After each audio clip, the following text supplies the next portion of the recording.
this life was all I ever wanted. I'm not leaving. Not yet. I was hoping you'd say that. We gotta hit the streets, make some money. People like us must destroy people like him. Buckle up.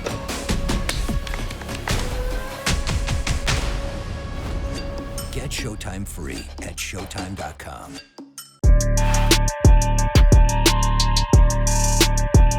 My brother Jack.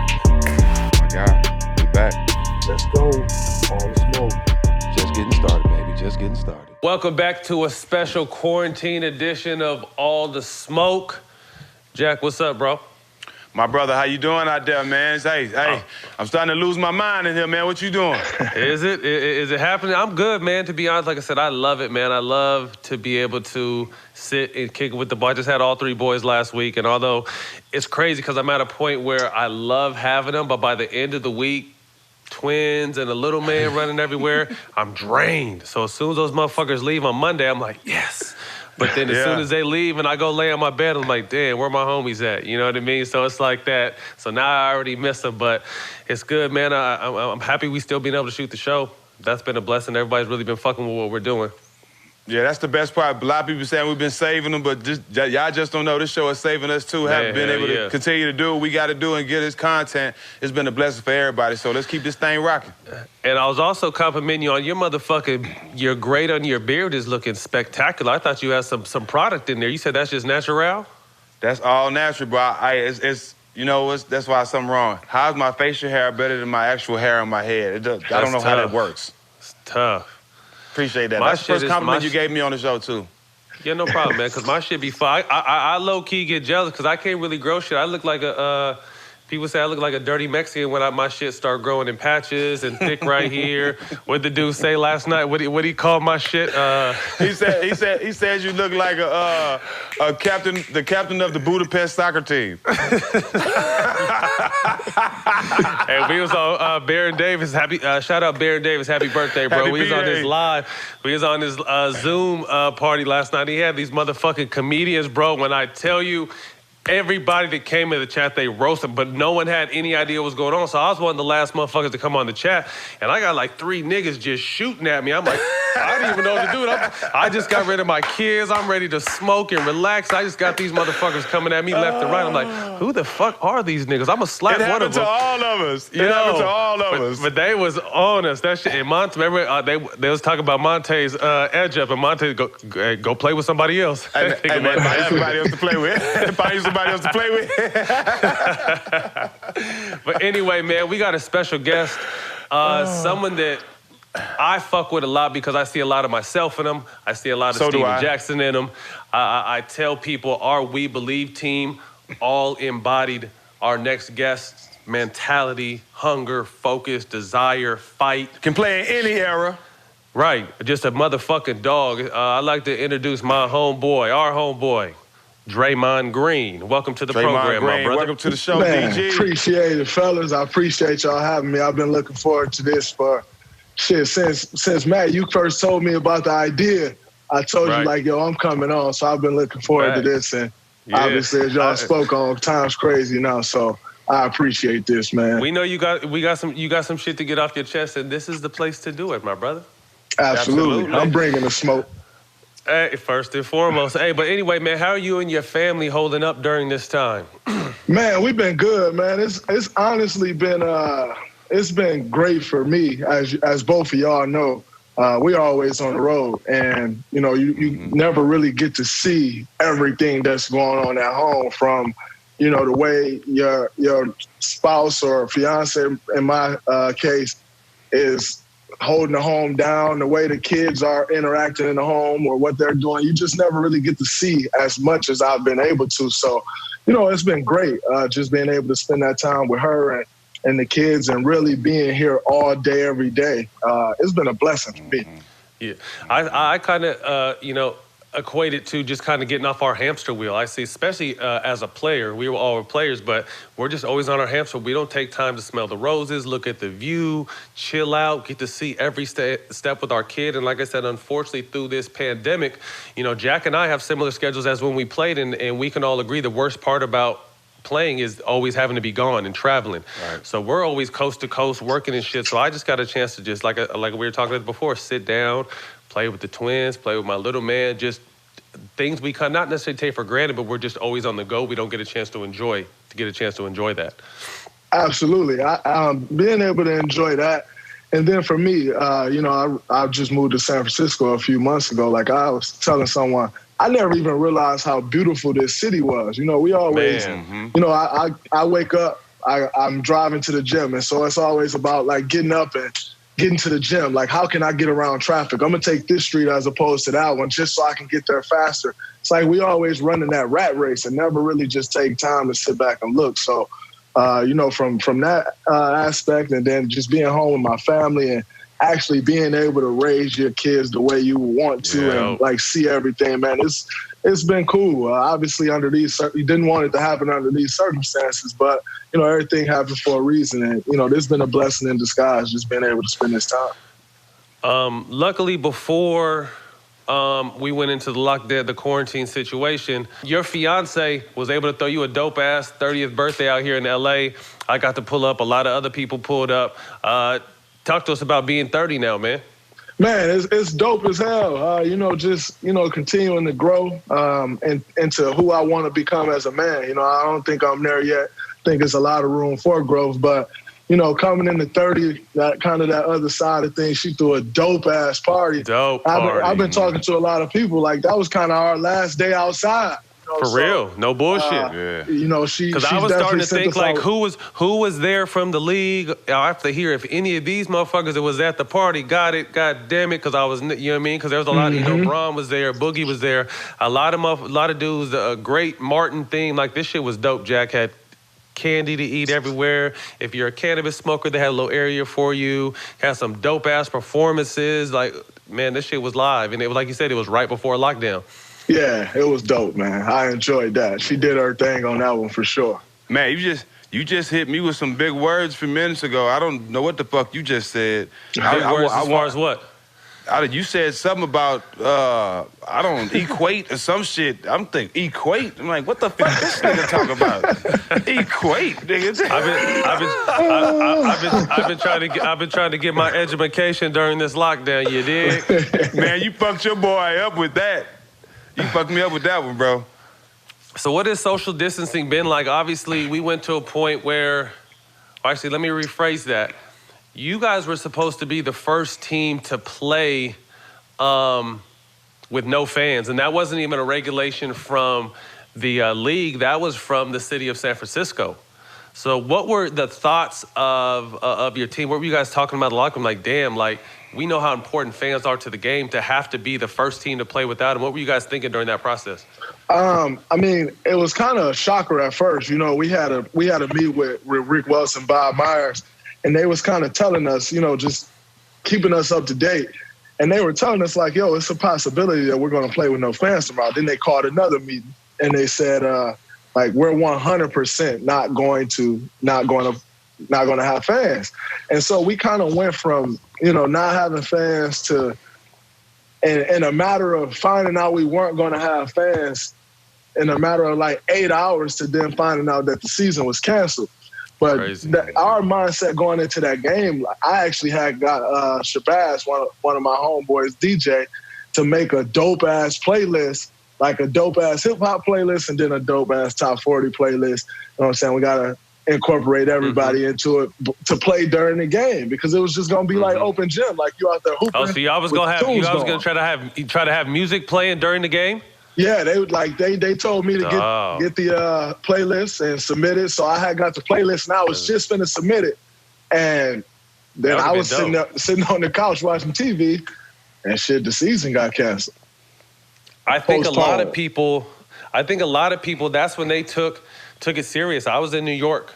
Jack and I were both in New York working for doing our show. I was doing some ESPN shit.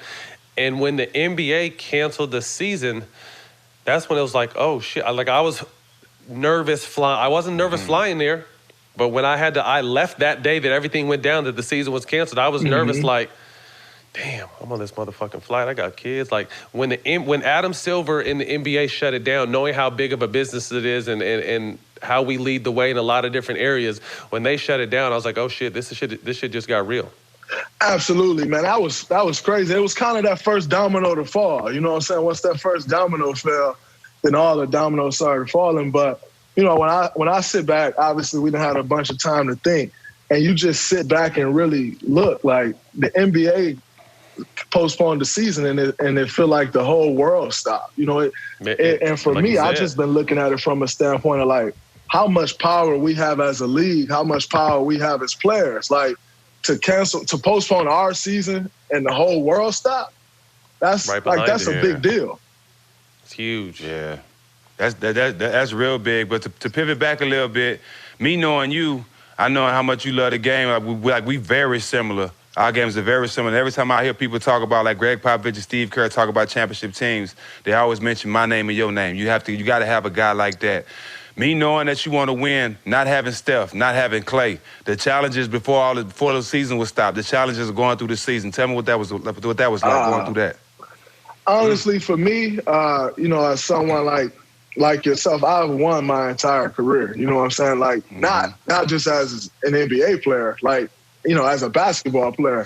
And so this season for me was different, you know what I'm saying? So I had to find like little challenges within the challenge, you know what I'm saying? And so for me, my whole mindset into this season was, how can I help these young guys get better?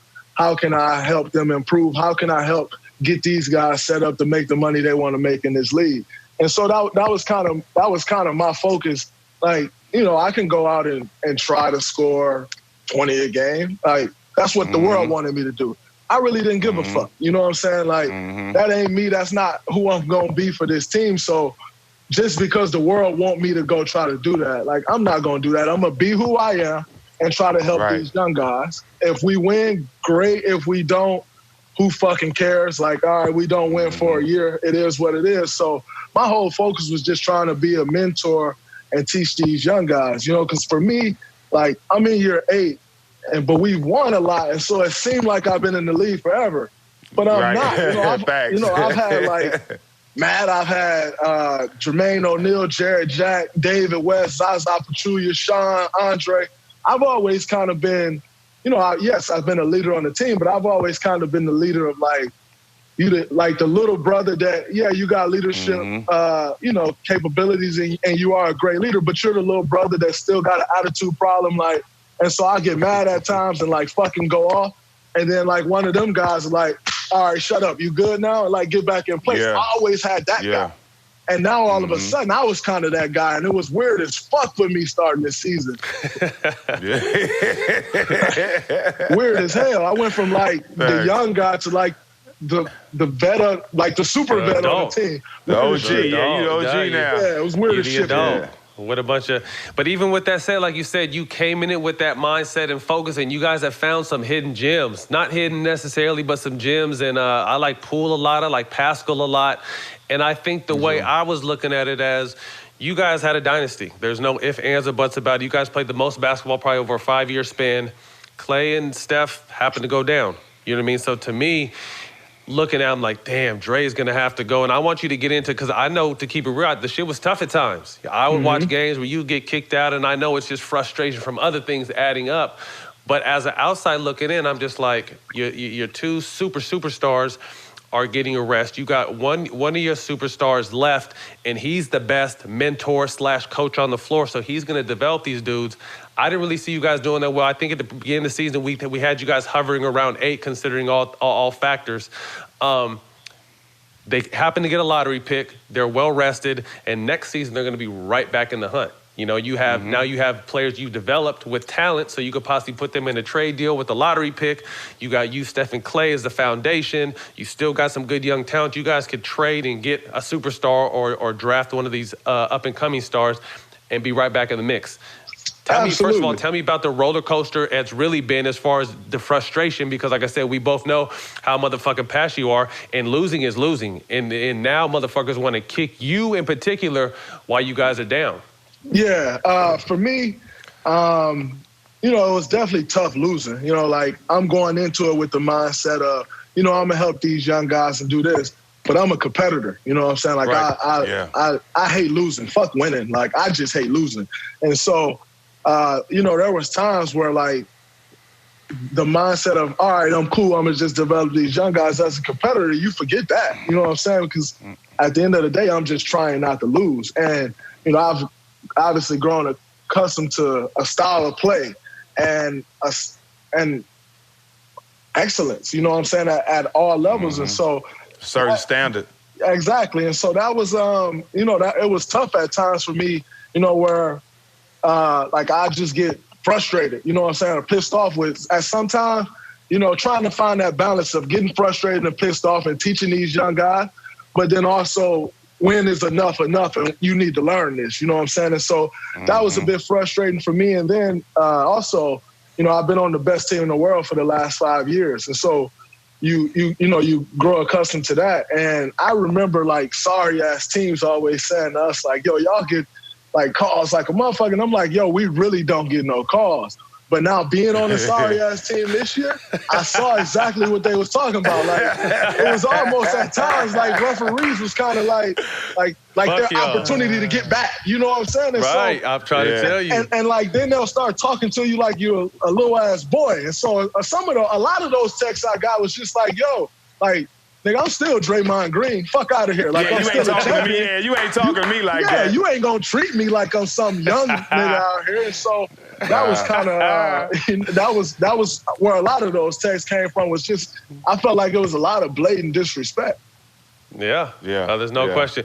We'll get back into the season more, but we want to backtrack a little bit to how this started, because I heard some interesting stories about your recruiting process and how you committed somewhere and then you decommitted when the coach left, and then some shit in Michigan, and then you low-key got into it with Izzo. And tell me what that ended up, because you ended up getting your jersey retired just not too long ago, December 3rd of last year.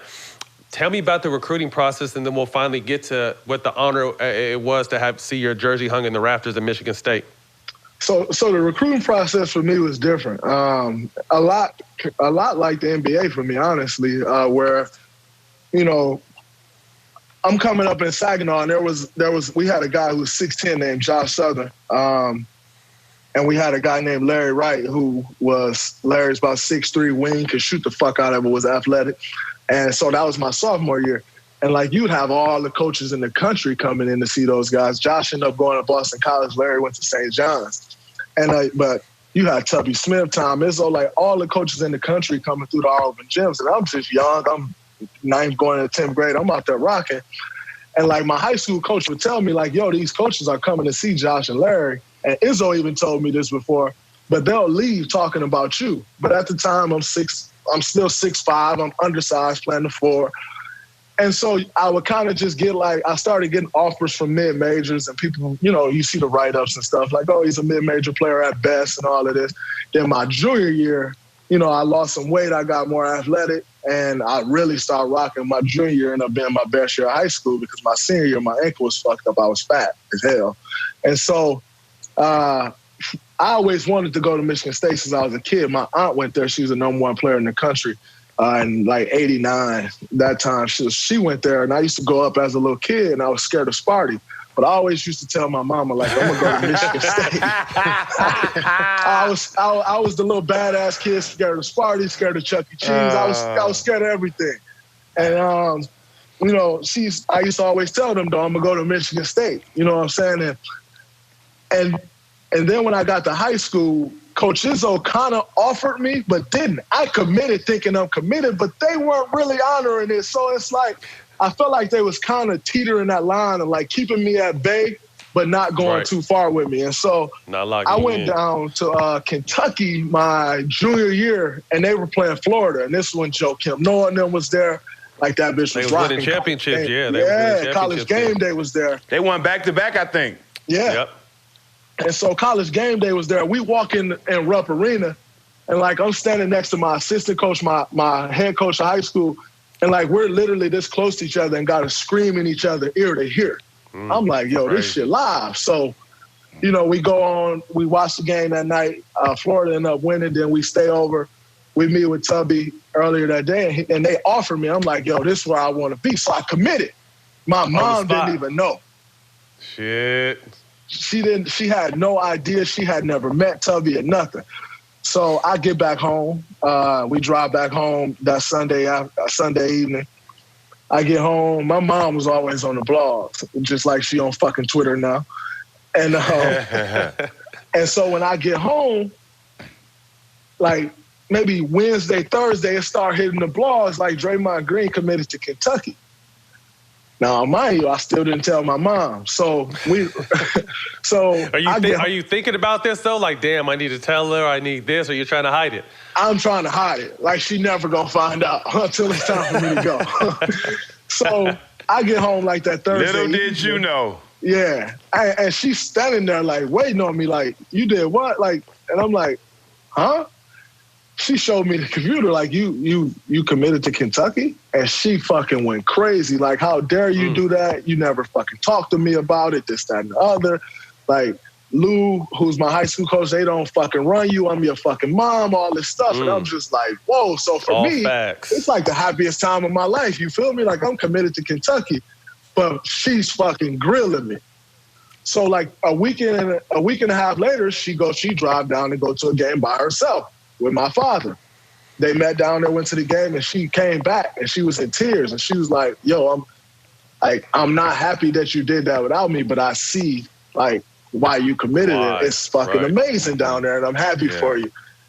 And so time went on, you know what I'm saying? And then we get to March, and Tubby called me. Now we in the state playoffs.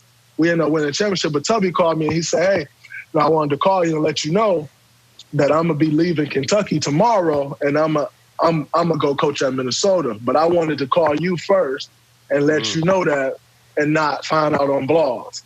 And so I'm like, wow, that's great. You know what I'm saying? I appreciate you letting me know stand-up guy Tubby is. And, you know, I'm gonna reopen my recruitment, but I'll definitely look at Minnesota, definitely be at the top of that list. And so I reopened my recruitment, and the first call I get that next morning, 7 a.m, is Coach Izzo. Hey, I'm like, what's up? He like, how in the fuck could you, like, this is me and his relationship forever. Like, how in the fuck could you commit to Kentucky? It's fucking bullshit, this, that, and the other. And I'm like, yo, like, you didn't fucking offer me. So now I start back going at him like, you ain't fucking offer me. You full of shit. Y'all act like I was fucking coming there and I committed to you, and you fucking pulled the scholarship. Like, fuck that. And he's like, who the fuck said that? Well, you didn't have a fucking offer, and now I'm telling you, now you got a fucking offer. So we're having a screaming match. He's offering me a scholarship. But it's a full-out screaming match. Like, only you. And so, you know, I ended up reopening recruitment, and it eventually comes down to Michigan State, and Indiana. And this is like the summer after that March. And I was, like, not many people noticed, I was going to go to Michigan. And my mom wanted me to go to Michigan because of, you know, the education and all of that. I'm really trying to get to the league, so I ain't really tripping about the education. But I was going to go to Michigan. It felt good. And Beeline had just got there. Like, I'm like, all right, I'm going to go to Michigan. So they called me, and they begged me to come down to open gym on this. Now, this is Thursday. I'm committing on the following Thursday. They begged me to come down to open gym. You was just going to commit. I had been before. It's Michigan. It's an hour away. You know what I'm saying? So I've been there a bunch of times. And they begged me to come one last time on that Monday before. So it's Thursday evening. They're begging me to come. I go that Monday. I'm committing that following Thursday. But I don't tell them I'm committing there. They just know my press conference is Thursday. And so I go down and I plan to open gym with them. I'm busting their ass. I'm talking shit, busting their ass.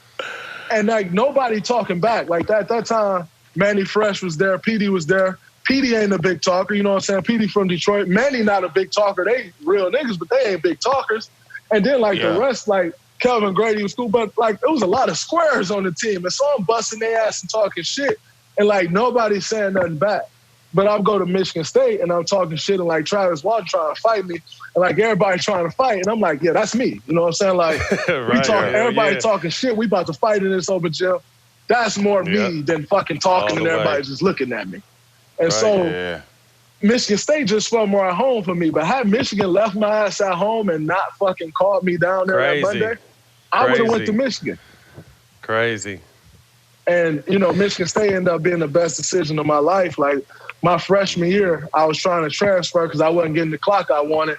And I fucking knew I should have been playing. Every time I played well.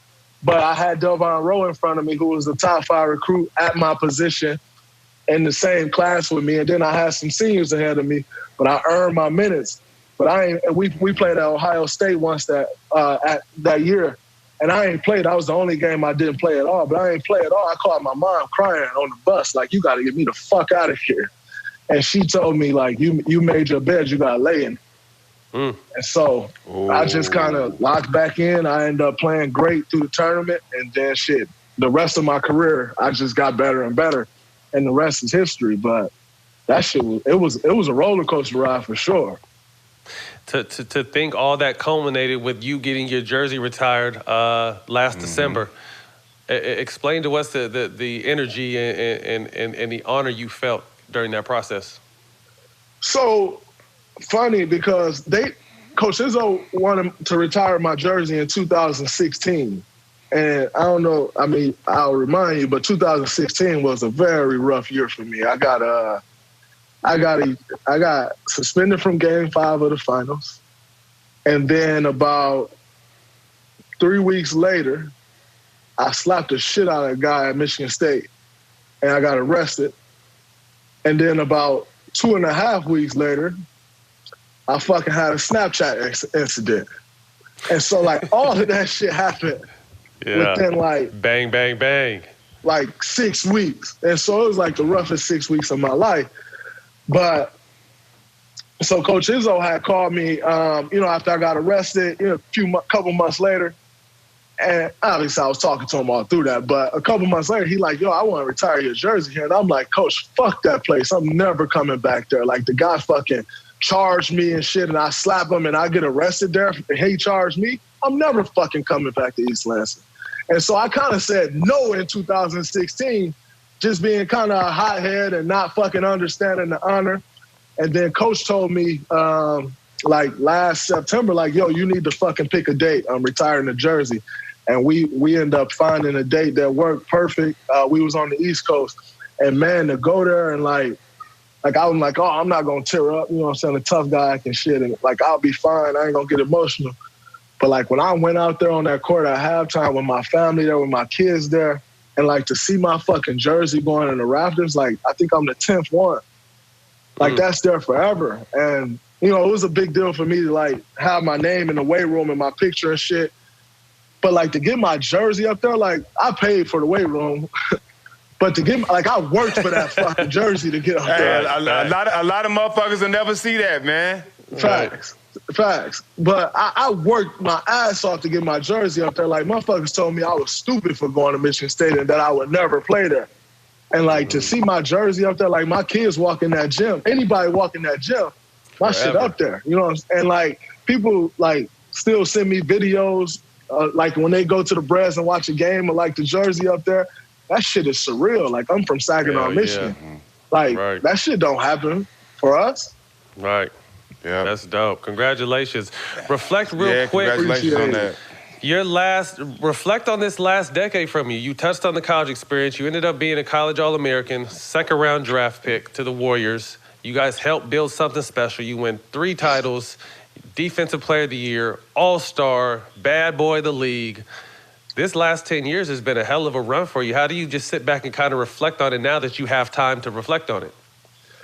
Man, it's been, I couldn't have, dreamt this in my wildest dreams, man. Like, growing up in Saginaw, making it to the NBA was just like a far-fetched dream. I don't even know if I could call it a dream. It was just whatever the fuck it was. But it was like, I had this idea of getting there with no clue of how it would ever happen or if it would ever happen. It's just like a little kid growing up. And then not only to get to the NBA as a second-round pick, But to actually have the success that I've had with the championships and All-Star and Defensive Player of the Year and stuff, honestly, and in my opinion, changing the game of basketball. You know what I'm saying? And not, you know what I'm saying? Not, I think I changed the game of basketball with the help of Steph Curry. You know what I'm saying? But I think Steph Curry changed the game of basketball with the help of me. Like, I think it was a match made in heaven. And then all of a sudden, you know, fucking Klay Thompson coming to his own and become top 2 shooters in the world, and us 3 fucking changed the game of basketball forever. Like, I think I could have never imagined this in my wildest dreams, but it's been such a great run. And honestly, being in that run, you don't really appreciate it. You know what I'm saying? But this year I was able to step outside of that run. You know what I'm saying? And all this year I would just have times where I would just sit back and think, or just chill in my room on the road or at the crib and just think like, yo, I actually just finished a run with the greatest team to ever step on the basketball court. Crazy. Like, and I was, you know, a big part of that. Like, that, you can see I'm stumbling over my words because it touched me. You know what I'm saying? Like, it hit different just to sit back and think about that. Like, the NBA, I just spoke on it in the beginning. Like, the NBA is fucking huge. Like, it's a huge part of the world we live in. And to have the success that I've had in the NBA and to be a part of something so special, man, it means the world to me. Hey, and to even go a little further, me, you, and Matt, we was all second-round picks. You know, we all the odds was against us coming in. A lot of people didn't really believe in us. We were just thrown in the draft at the end. But for you to be where you are now, to have all the accolades, the awards, the championships, and all that, do you ever think back to like how being a second-round pick motivated you to defy all the odds and to prove everybody wrong? Because I know that's what it did for me. You know what's crazy, bro? I forgot you were a second-round pick. Like, you was so good in the league. Like, you was a fucking dog in the OG. Like, you was a young OG to OG in the league for so long. Like, I fucking forgot. Like, I remember watching you in Indiana. Like, fucking, that's crazy. But being a second-round pick for me, like, I felt like I should have been a first-round pick. I won National Player of the Year. Like, Anthony Davis, all those guys was in college the year that I won National Player of the Year. And I went second round. Like, National Players of the Year don't go second round. You know what I'm saying? I went second round, and there's all these questions of ironically, they asked who was I going to guard, which ain't do shit but motivate me. You know what I'm saying? And like, what position was I going to play, which motivated me to do what I've done and try to make positions meaningless. But it was always fuel to my fire. But I said it before, I still to this day can name all guys drafted before me because that shit will never stop driving me. But I said it, being a first round pick just didn't fit my story. You know what I'm saying? Like, from college, from high, going all the way back to high school, like, I played freshman basketball my freshman year, and then my sophomore year I started every game. You know what I'm saying? But there was a couple freshmen on varsity before me, and I thought I was better. But I played I didn't even play JV, bro. I played freshman. I think the lowest amount of points I scored was 23 that year. And I probably played, like, out of a fucking 32-minute game, I probably played 19 minutes. I got busted everybody's asses. I was pissed off. But, like, and then you go to college, like, my freshman year, I barely played. And then I get to the league, my rookie year, I barely played. My second year, a little more. Like, but in between that is being a second-round pick. Being a first-round pick just didn't fit my story. You know what I'm saying? Like, I mean, no disrespect to first-round picks or guys who's, been a first-round pick, but, like, first-round picks are given a lot of shit. Like, they're given that make a lot of sense, though. You make a lot of sense. That shit don't fit your story. I never heard it like that, but that make a lot of sense. First round didn't fit my story either. It just didn't fit who I was. Like, they're giving shit. I ain't been giving shit in my life. And they're, like, giving opportunity after opportunity. Like, that organization want them to be great so that GM could say, I got it right, I told y'all. That didn't fit me. Like, no, I had to go take that GM respect and take now that you talking about respect. now you talk about the politics that people don't really understand, man. That shit is crazy. To be able to be a second round pick, We all had our stories, but to be able to crack through finally, and that means we're taking people's jobs. That means, in my situation early in Golden State, they were trading Dunleavy and Murphy. Those are two. Dunleavy was a lottery pick, if I'm not mistaken. Troy Murphy was up there high too, So for a second-round pick to crack into that fucking rotation and line up with all the politics, that shit ain't easy, man. And people don't think about that side of it. No, it's different. I mean, and for me, I was the 35th pick. You had Harrison Barnes, who was the 7th pick, and Festus Ezeli, who was the 30th pick. They were both first-round picks. The Warriors passed on me twice. I just happened to be still sitting there. But, both of those guys, and, we did something special together. Our draft class, we kind of view it as, was the turning point of this organization. We came in 2012. That was our first year making the playoffs here. And so, we done some special things together. But of that draft class, I am the last one here, but I was the last one picked. And so, just having that fuel to constantly fucking drive me, knowing that not only did they pass me twice, but all the other teams just fucking went past me some. I think one team might have passed me three or four times in the draft. So that's always been fuel, but fuck them now. Right. Straight up. Hey, we recently had Mark Jackson on the show. Actually, his episode dropped today, so everyone go check that. It's going to be a little late. Okay, but we'll go check that out. But Shout out Mark Jackson. Coach Jackson. Definitely shout out Coach Jackson. Talk to us about him kind of building the foundation for you as a pro, him as a head coach, and what he kind of, along with talent, like he said, he gives you guys all the credit. But talk to me about his, what would I want to say, his role in that process. Mark Jackson played a very key role in the success we've had here. Mark Jackson, the Steph Curry and Klay Thompson you see, they weren't that, and obviously their skill got better, but their mentality wasn't as such, I remember times of Mark Jackson telling them yo, you great, you fucking, he don't cuss, but you great, believe that, and kind of giving them the confidence to and not only the confidence, but the ultimate green light to fucking go be great. He changed their mindsets from who they were. Klay coming into the league, and Steph was already here when Mark got here. He changed their mindset in basketball and just as people. And that was huge for who they've grown to become today. And so, and then obviously me coming in, I still remember when I got drafted, Mark Jackson called me and he was like, yo, I want you to come in and be that same Draymond Green that I've seen at Michigan State leading guys for years. I want you to come in and be that same guy. Don't come here and try to take no back seat. Don't come here and not say what you got to say. Come in and be that same guy.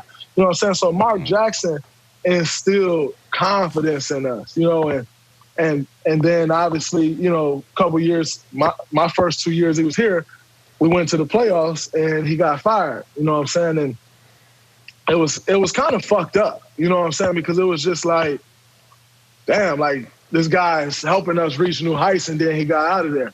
I've never said this, but to be quite honest, Mark Jackson was great for us and where we were. We were all young, thirsty, hungry, trying to get it.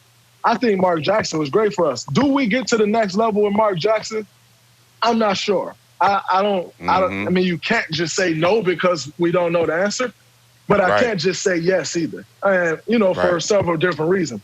However, do we reach the level that we reached with Steve Kerr without Mark Jackson? I can't say that either. Because Mark instilled something in us that when Steve Kerr took over, it was kind of up. It was already trending up, and then we just kind of shot out of the cannon with Steve. Steve brought a different philosophy on the offensive end, which I think really helped us get over that hump. And so that's where I think the key differences lie is Mark Jackson's offense was kind of take advantage of a mismatch or a high ball screen. And at times, I still remember when we played San Antonio, Steph probably scored 25 points straight and Pop didn't switch a coverage. He just hit, it'll run its course. And that's kind of Steve Kerr's theory too. And so I think he learned that from Pop. Yeah, and it makes sense. And sure enough, all of us was fucking standing around watching Steph go to work, score 25 straight, and then all of a sudden he got tired and we're all out of rhythm. They came storming back and they beat us. So I'm not sure with the offensive philosophy that we ever get over the hump. You know what I'm saying? I wouldn't say it's his coaching skills.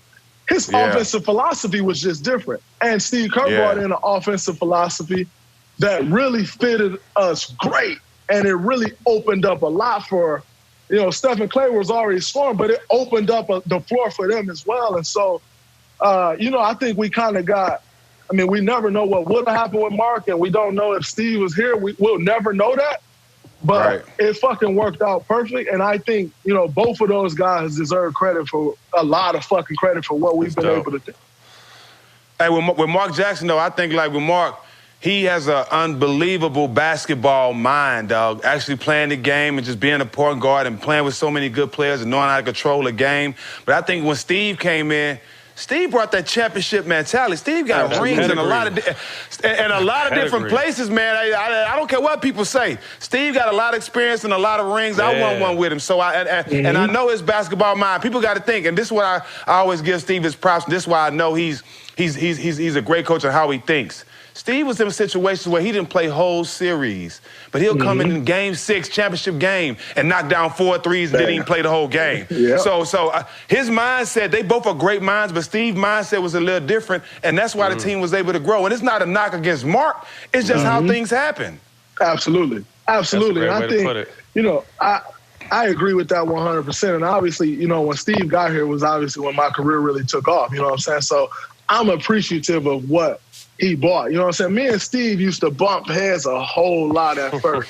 And it took us a while to realize we're so similar in a lot of ways. Like, we both got that fucking fiery passion.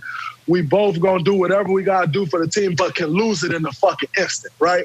And so, I really appreciate Steve and his basketball mind and also his feel. You know what I'm saying? Like, Steve got great feel. He know what to say, when to say it. You know what I'm saying? He know, all right, I'm going to take a step back and, let y'all do what y'all got to do. I get it.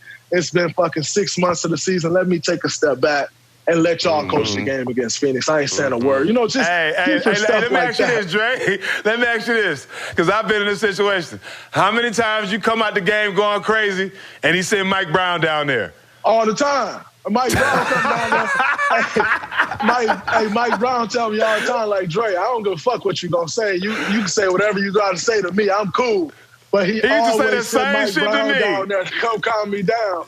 And it's smart, though, because if he come down there, it's gonna be this. You know what I'm saying? So, he got great feel, man. I remember a couple years ago, I was literally at a point where I'm like the infamous argument with me and him at OKC, it blew up, which it was crazy. But, it was after that. I was at a point, and to his credit, he learned me. You know what I'm saying? He didn't, he didn't just throw in the towel. He figured me out. Fucking a million conversations with Tom Izzo when something go wrong, just trying to learn me.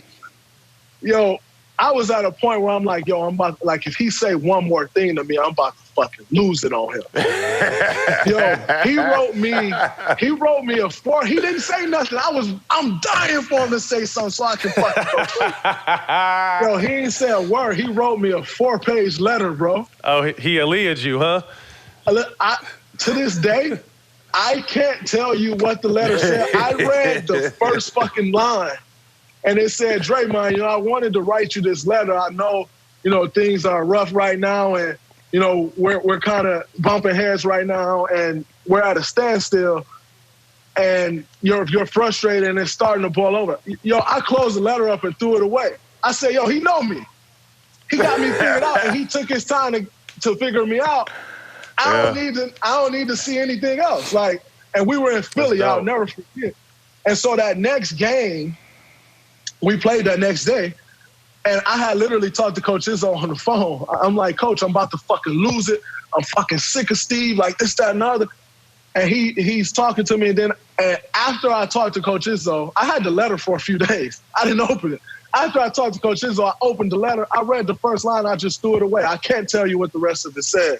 But it was just cool because I'm like, damn, he figured me out, and he knew I was ready to fucking lose it. He didn't say a fucking word. He played fucking chess move, bro. He fucking letter. Like, I can't argue with a letter. He learned that shit from Pop too. Trust me, he learned that from Pop too, man. I'm telling you, Pop do the same shit, man. It was fucking great, bro. Like, and that next game, I almost had a triple-double at halftime. I was like one assist short. He told me at halftime, like, yo, we was beating their ass by 25 in Philly. He's like, yo, you're probably not gonna play the rest game, and you close to a triple-double, so you try to get it fast. Bro, I spent the rest of that half trying to get that last assist, and it never fucking came. I almost tricked the game for us. Like, literally, it took Harrison Barnes to hit a corner three.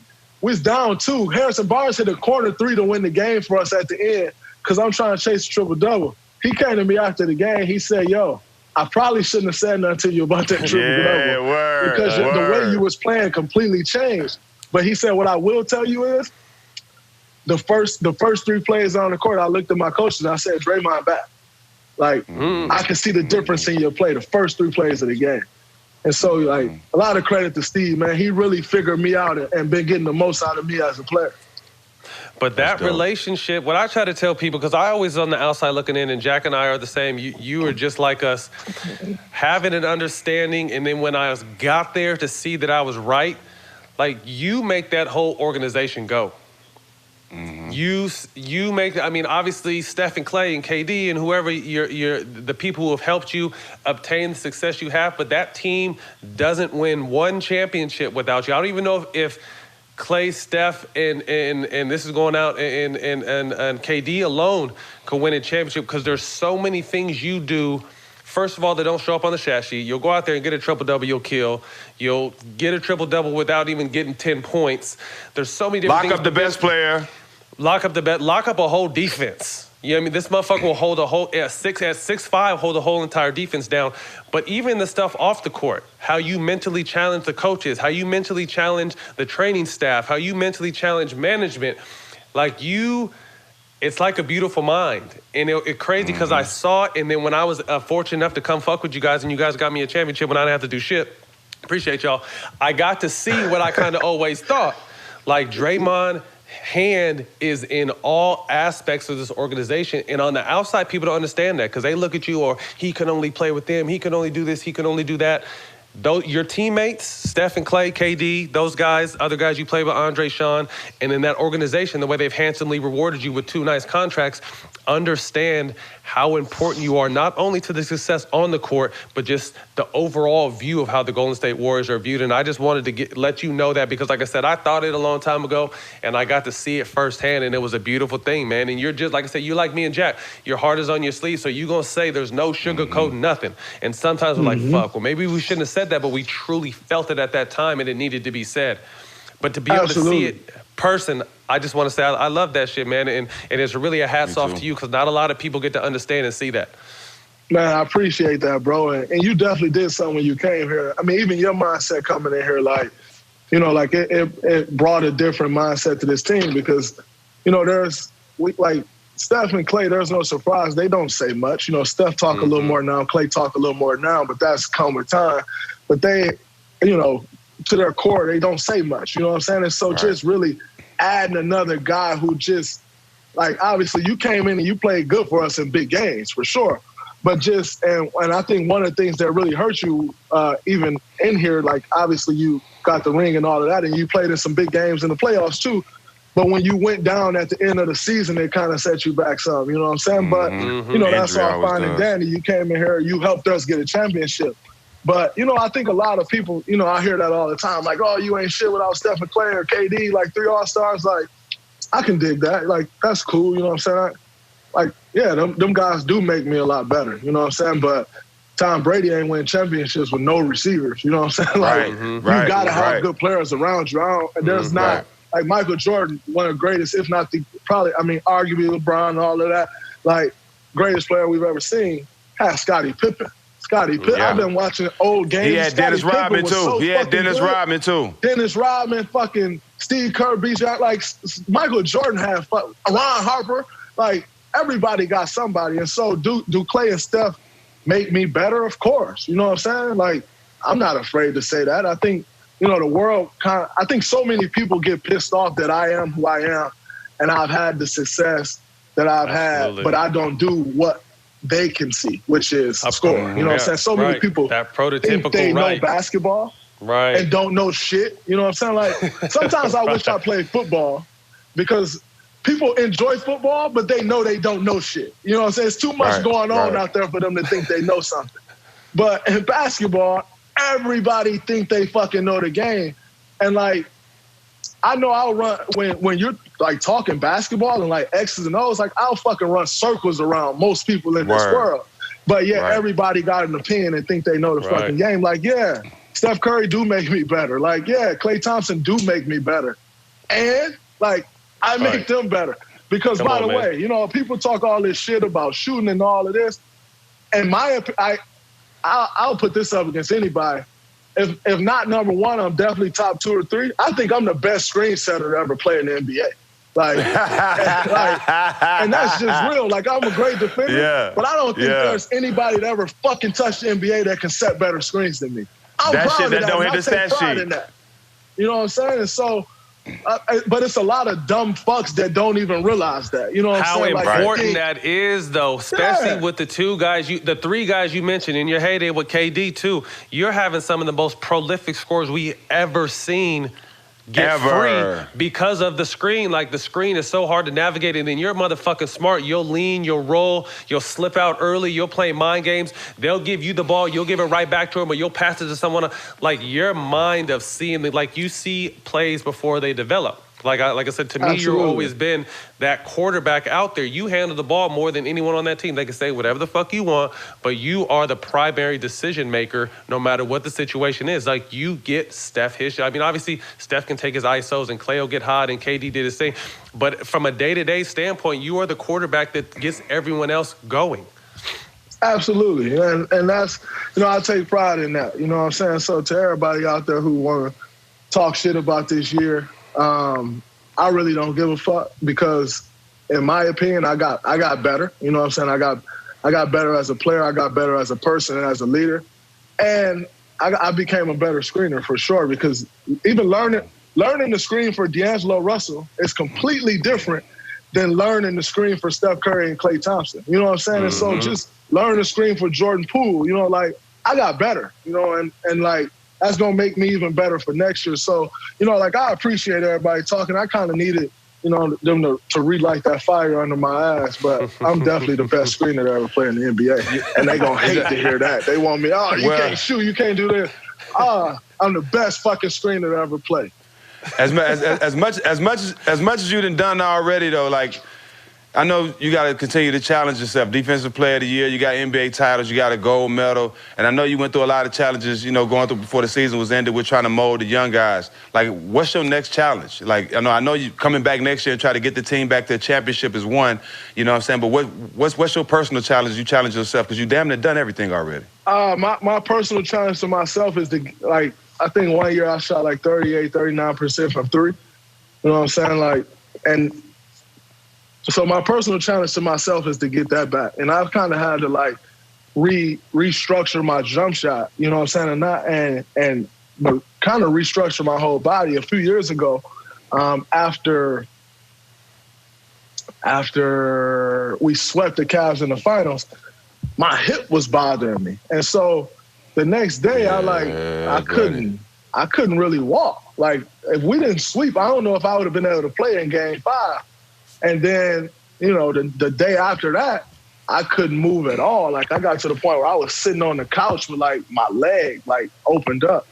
And I ended up, you know, getting my hips checked out and stuff. And there were some issues, you know what I'm saying? So I had to recorrect that. I had to strengthen my core, which is something I never even really knew, you know what I'm saying? And, like, so I had to do all this re-strengthening. And in turn, in doing all of that, it kind of changed my shot because it changed the way I lift up and all of this shit. Mm-hmm. So I've been working on restructuring that and getting my three-pointer back to, like, if I can get that back, you know, to above 36%, possibly shoot 40%, which I know I'm more than capable of.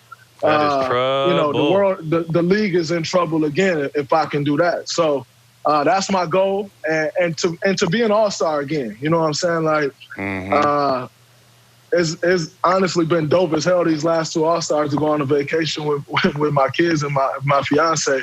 But I got that itch again. You know what I'm saying? Like I need, I got the 3 straight, and I'm like, yeah, all right. Like I knew I could do it. You know what I'm saying? And I kind of lost that itch. Like All-Star didn't really become a thing for me no more. I got that itch again. Like I want to get back there. You know what I'm saying? And so those are a couple challenges for myself, and then getting this team back to greatness. You know, a lot of people saying we can't win without KD. Like we didn't win without KD already. You know what I'm saying? And so really, like, is it going to be as easy? Fuck no. Like, Kevin's great. You know what I'm saying? Like, it's not going to be as easy, but I know for sure with them 2 guys been rolling with since I came into this motherfucker that we started this shit with, it can get done, and we going to get it done. Sir. So that's my goal. Those are my goals for myself moving forward. That's dope. In a historical context, obviously you guys have been argued with one of the greatest team, if not the Bulls team, the back and forth. How do you look at the historical context and what you guys accomplished, and how hard in your mind is it to compare your guys' team to the great Bulls teams and the great Laker teams and along down the line? I think I'm biased, obviously, but I think we're the greatest team ever. And you know, when you start, but I'm not one to really compare teams. You know what I'm saying? Like Michael Jordan didn't play in the league we played in today. Like, it's a completely different league. You know what I'm saying? Completely. So to even say like, oh, we would have beat them, they would have beat us. Like, they was physical as fuck. Like, could we play with that level of physicality? I don't know. Like, probably not, or probably could, but could they keep up with our speed and the shit we were Probably doing? not. Probably not. You know what I'm saying? When you start talking Shaq and Kobe, like, God, you know, R.P. Cole, Shaq, my favorite player growing up as a kid. You know what I'm saying? So, like, I had Orlando Magic night lights and fucking onesie pajamas and shit. Like, Shaq always been one of my favorite players. But, like, and watching, I've always watched the game as a student of the game. Like, me and Steph Curry would have fucking destroyed Shaq in a pick and roll. Like, destroyed. Shaq would have fucking murdered me on the block. You know what I'm saying? Like, these are 2 completely different games we talking about. You know what I'm saying? And so we start to compare teams and, like, are we better than them? In our era of basketball, we would have destroyed them. You know what I'm saying? But in Shaq and Kobe era, where they're fucking dumping the ball down to Shaq, we probably would have got crushed. You know what I'm saying? Like, every possession. That's just the reality. And you want to take us back to the 90s with the Bulls and their physicality. In the league today, you can't fucking touch nobody.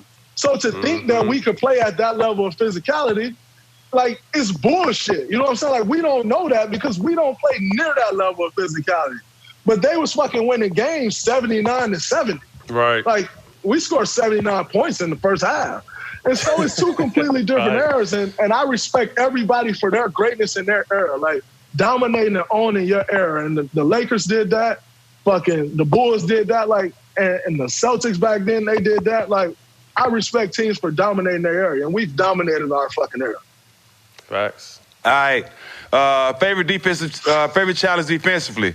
I know you one of the best defenders in the game. Who did you study? You know, tell me who's your favorite guy to defend, and who did you study, you know, as being one of the best defenders to play the game?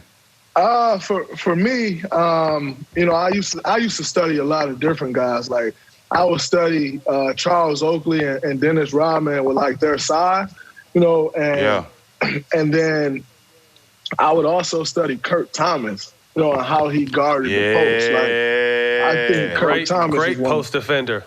Yeah, like, one of the best ever. You know what I'm saying? And so, like, studying Kurt Thomas and then being around, like, a big brother to me, Ben Wallace. You know what I'm saying? Like, I came up, you know, in Michigan watching the Pistons, and then I was able to get a chance to know Ben Wallace and, like, really study him. And undersized, like, Ben Wallace, fucking 6'7", 6'8", was guarding Shaq. You know what I'm saying? And so, you know, just studying him from a big's perspective, you know, I really watched a lot of those guys. And then on the perimeter, I would watch, like, how clips of Gary Payton, you know what I'm saying, and, like, watch different angles. Like, Gary Payton wasn't the fastest, but he would fucking lock somebody up, you know what I'm saying? And so, like, watching how he played with angles and, like, used his hands and different stuff like that, like, I would watch guys like that. And for me, you know, over the course of my career, my favorite couple guys to guard has been Blake Griffin and Kevin Love. You know what I'm saying? They're both great players. But I used to, like, you know, when I was coming in, like, those were kind of the next two power forwards up. Those two, LaMarcus Aldridge, when I was first coming in the league. And so when I was coming in, like, I would love to take on the challenge of, like, oh, these y'all guys, like, I can fucking lock them up. You know what I'm saying? And so those are two guys who, you know what I'm saying, I appreciate playing against them because they're great talents. But I also appreciate it and would take on that challenge head on because, you know, you hear like all the talk about how young, you know, great these young guys are. And for me, shit, I need it. I'm trying to feed my family, you know? And so if these are two guys I need to lock up for y'all to believe it, then that's what I was going to go do. And so, you know, I appreciate those two guys' greatness, you know, in their game. But, you know, those have been two of my favorite guys to match up against. And, you know, once that fire is lit, like, those are two guys you love playing against, it's lit. Like, it never go away. Like, you know, and whenever I step on the court with either of those guys, I'm trying to fucking destroy them. And they're trying to destroy me because that battle has been there since I came into the league, you know what I'm saying? But if I had to pinpoint two guys, it's definitely those two guys because I knew those was two guys in my position that I had to go through if I wanted to reach the level that I've been able to reach, but also continue to go. Hey, I had a short stint with the Clippers, a real short stint with the Clippers, but I seen Kevin Love give Blake Griffin 30 and 25 with my own eyes. I could not believe it. All jumpers, no dunks, no nothing. Layups, hooks, threes. I'm like, boy, Kevin Love is for real. I seen it with my own eyes. Absolutely. Like, it ain't no athleticism to it or none of that. Skill, strength. Dead eye shooter, skill. You know what I'm saying? Like, I got an appreciation for that. Absolutely. And then Blake, on the other hand, strong as hell, too. And I got respect for Blake also and seeing, like, where his game has come to. Like, you know, from who Blake was to who he is today, he worked on his fucking game. He had to. One of the hardest workers I've ever seen, handle, shooting it now. So I got respect for both of those guys, but I love those matchups. But we used to have those battles. I mean, people don't understand, like, not that you guys were a little brother, but all the talent we had in Lob City, we should have won championships, and we're going to break that down at some point with all the dysfunction we had. But just right across the way, when we used to battle you guys, we were the last team. You know, we pushed you guys. You guys pushed us to the 7-game series. We beat you guys. And then the next year, Coach Kerr came and you guys won a championship. So we would see you guys like, damn, like, okay, we're a different type of team. We kind of feel like we're better than them. But these motherfuckers right here with the way how hard Draymond plays, and I remember some shit happened between Steph and CP, because CP was the best point guard in the league at the time. You said some shit like, I'm fucking taking Steph 10 out of 10 times. I don't know your exact words.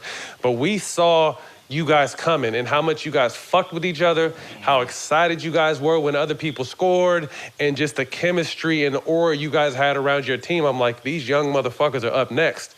We felt like we had what it took at that time to win a championship, but we used to battle with you guys constantly because you guys were younger coming up. We were older, already in a position to win. You guys were still learning, but we used to look over there like, these young motherfucking Warriors, they're going to be a problem, man. Absolutely. Those battles, you know, I remember those battles with y'all, and for us, like, you know, it was with, like, y'all kind of had everything to lose and we had nothing to lose. You know what I'm saying? Like, they were kind of dubbing y'all that next team out the West to be great and go on and do great things. And so for us, we like, shit, well, every time we play them, we compete at a high level. So if this is the next team that they're dubbing, you know, the team that they're dubbing to be next up, like, why can't we be right there next too? up? You know, right. And it was kind of, you know, it was kind of that early stage of, like, once again, I'm talking about Blake, where, you know, Blake's a huge deal. And, you know, Steph is coming up, but, you know, Steph came up in North Carolina, CP came up in North Carolina. So they kind of had that relationship, you know, that pre-existing relationship where Steph would work out with CP when he was in college and, you know, CP in the league and all of this stuff. I fucking hated it. Because to me, CP was kind of using that shit to his advantage. You know what I'm saying? Where, you know, CP is a smart guy. Like, I don't like CP at all. Like, we don't have a good relationship at all, but I respect his hustle and I respect his IQ. He's smart as hell. And smart. And CP was kind of using, like, CP saw Steph coming up. And, you know, once you start to get older in this league, you start to realize, like, okay, this guy is coming. eventually he may catch me because I'm going to start to decline at some point. And so I would kind of see CP kind of keeping Steph at bay, but yet fucking giving him a stiff arm at the same time. Now, Steph, Steph ain't, Steph is Steph. Like, we all love Steph, right? He ain't cut like, he ain't got the street part to him. And so he ain't confrontational at all. He ain't confrontational. Exactly. And so with me coming from where I come from and the way I grew up, I'm kind of watching like, yo, he kind of rock with you, Steph, but he kind of don't. He kind of keeping you at bay. And so I took it upon myself to try to create fucking division there because I knew that if we wanted to win, we had to fucking go through them. And if we're going to get through them, we can't get through with him keeping you at bay. It's just not going to fucking happen. And I felt like that was a tactic of CP using that to fucking keep Steph at bay. And once Steph started to kind of break out of that, and then all of a sudden you see him and CP get into it, I feel like that's when we really started to take off because we had to go through y'all to get there. Yeah, facts. Yeah. Oh, man. I love hearing that because, like I said, I don't remember what your comment was, but it was something like, I'm taking Steph all day, every day. I don't give a fuck what you think about CP, blah, blah, blah. But it's funny to see that was your motive, that was your goal because you knew of their existing relationship off the court. Absolutely. That beautiful that was standing in our way. I'm not mad at that. Watching LeBron, year 17, and the fucking amazing season he had, him being a personal friend to you, what are your thoughts on how he's playing in year 17 at the level he's been able to sustain? Man, LeBron, he incredible, man. Like incredible. Like everybody appreciate LeBron, the basketball player, and all of that. I appreciate LeBron, the person, but also the discipline that he has. Like you're not able to maintain the level of greatness that he's been able to maintain without the discipline that he has. Like he got to be one of the most disciplined people and players to ever grace this league. You know what I'm saying? Right. And that's why he's been able, years 17, 18, been able to maintain this level. It's his discipline. It's his discipline and commitment to this game. And you know what I'm saying? For me, to build a relationship with LeBron, it's been a special thing, because I've been able to learn so much from him on and off the court. I kind of, LeBron is he's been a trailblazer for athletes as a whole and the way we think today. Thanks. And, I have an appreciation for that. And to be honest, I try to mock everything he do because I feel like, he set the standard and given us all a playbook to follow. And in sports, we're a little fucked up, but you got to be a little fucked up to do what we do. You know what I'm saying? Like to compete the way we compete sometimes with friends. You know what I'm saying? Like you got to be able to click it off and hate this motherfucker for 48 minutes and then like snap out of it. You know what I'm saying? And like go on about life. Sicko. And so we got to be a little sick, and we all are, I think. But and so with LeBron, I've been able to build that relationship with him. But at the same time, when we step on the court, we both mutually know, like, I will lay you the fuck out. And, and he will fucking run through me. And it is what it is. And I hate you while we on this court. But because we trying to get the same thing. We trying to get rings. You know what I'm saying? But that's respect. But that's the respect players show to each other. We cool. But we cool off the court. Everybody know that. But the respect is shown on the court. And you show me respect by trying to take my head off because that's the same way we're supposed to approach the game. Absolutely. Absolutely.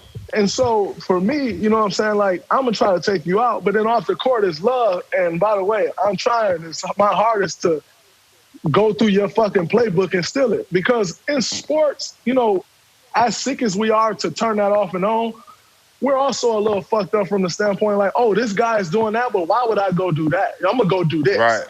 Right. And, like I've said it before publicly, the CEO of Apple ain't looking at the CEO of Google like, oh, well, I'm not going to do that because he's doing it. They may try to add their own something to their service to make their service better, but they're not trying to go a completely different path. And in sports, we're almost conditioned. And like I spoke on the slave mentality before in sports. we almost got a slave mentality of like, oh, LeBron's doing this, well, I can't do that. Why the fuck not? Like, right. It's proven to be fucking great, and it's proven to be the absolute golden standard of all gold. Why not take that fucking playbook and call him and say, yo, what would you do in this situation? Or why did you do this like this? Or, you know, like I talked to Brian earlier this year, and I'm like, yo, I feel like I noticed that you kind of went from the villain to like just making everything about fun. Like, am I far off there? Like, and he like, I had to do that. I had to do that to refine the love for the game that I had as a kid, because that's what's drove me my whole life. And then, yeah, being like the villain was cool for a time, but I had to do that. You know what I'm saying? And like, obviously, I've been the villain for a long time, like all my career pretty much. And so just trying to find different ways to pivot. One guy I called is one guy that I've watched, LeBron, do it to a fucking T.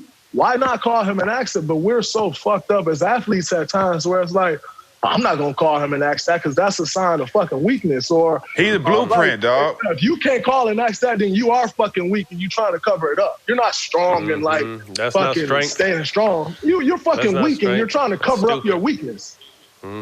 He's a blueprint. LeBron a blueprint. I say it all the time. I say it. So many basketball players, Dre, come along with their homeboys and try to do this, try to put everybody in place. He's the first athlete out of all the athletes that came along from the hood to get it right. He got his homeboys in place. He made sure everybody in the NBA make him like he's changed a lot in the game and for his own people. And I've seen so many basketball players come along, even myself, that tried to put my people in place and couldn't do it right. So he is definitely the blueprint, bro. And it makes no sense to get information from somebody else when the blueprint is giving away the information. Absolutely, 100%. They built a fucking empire. And like, I mean, just another thing. I know you're huge. Just understand. I've heard you speak on it before. Understanding the business of basketball. The empowering yourself and what you represent. You're a CEO of your company. And like we said, he has laid the foundation unlike any other athlete in the history of the game. You know what I mean? He has laid the foundation of mastering. Although Jordan had his Jordans and Kobe was on his path, rest in peace, LeBron has showed you the business of basketball in several different realms and how being the CEO of my company on this court could open up every door in the world for me. And no one has done that better than he has. Absolutely. It's like I said, it's completely changed the mindset of the athlete as a whole. Like not just basketball players, football players, like athletes as a whole. It's completely changed the mind of an athlete. And once you change the mind is what gives us power. Knowledge is power. And so he's changed the mindset of an athlete, which in turn has given us athletes much more power. And I personally don't think he get enough credit for it. Like, yeah, we give him credit because that's how we was raised. It's love, you know what I'm saying? It's love for our brother. But he don't get enough credit for what he's done. And as much credit as he gets credit for being a great basketball player. Fuck that. Like, he fucking changed the mind of the athlete as a whole. And that's special. That's big. That's huge. Talk to us a little bit about, I mean, we talked about obviously off the court. Talk to us about on the court because that was your guys' main, you guys met them in the finals consistently. And, you know, you tell me, it could have been obviously a three-peat. You don't get kicked out of the series. Was that 16? Yeah, 16. Yeah, right. You know what I mean? So talk to us about what stood out the most about going up against him and Kyrie in those battles. I think, well, first off, I'll just speak on him and Kyrie and their thing. Like, I think they kind of had the perfect thing, you know what I'm saying? Where, like, LeBron is fucking great, you know what I'm saying? He the ultimate floor general, you know what I'm saying? LeBron can control an entire 48-minute game. It's crazy. I mean, we watched him do it against Boston. Like, game 6 and 7, he played 48 minutes, and he controlled the entire pace of the game. But he can do that in any game. Control the entire, It's absurd. And so, which I think is what makes him so great. But Kyrie being next to him, it kind of took the weight off Kyrie to do anything else. But when I give you the ball to go score. You know what I'm saying? And so I think they kind of had a perfect match. And it kind of, you know, it happens a lot in sports and music where, you know, someone wants more, like, and you have a match made in heaven and then all of a sudden it's broken up too early. You know what I'm saying? I think that's kind of what happened in their situation. And being that they kept running up against us, it may have, like, expedited didn't help. It didn't help. But I think they definitely had a great thing. Kyrie kind of came out and said that this year, like, yo, I had to call Bron, or a year ago or something, like, yo, I called Bron and said, yo, my bad, like, and I respect Kyrie for that.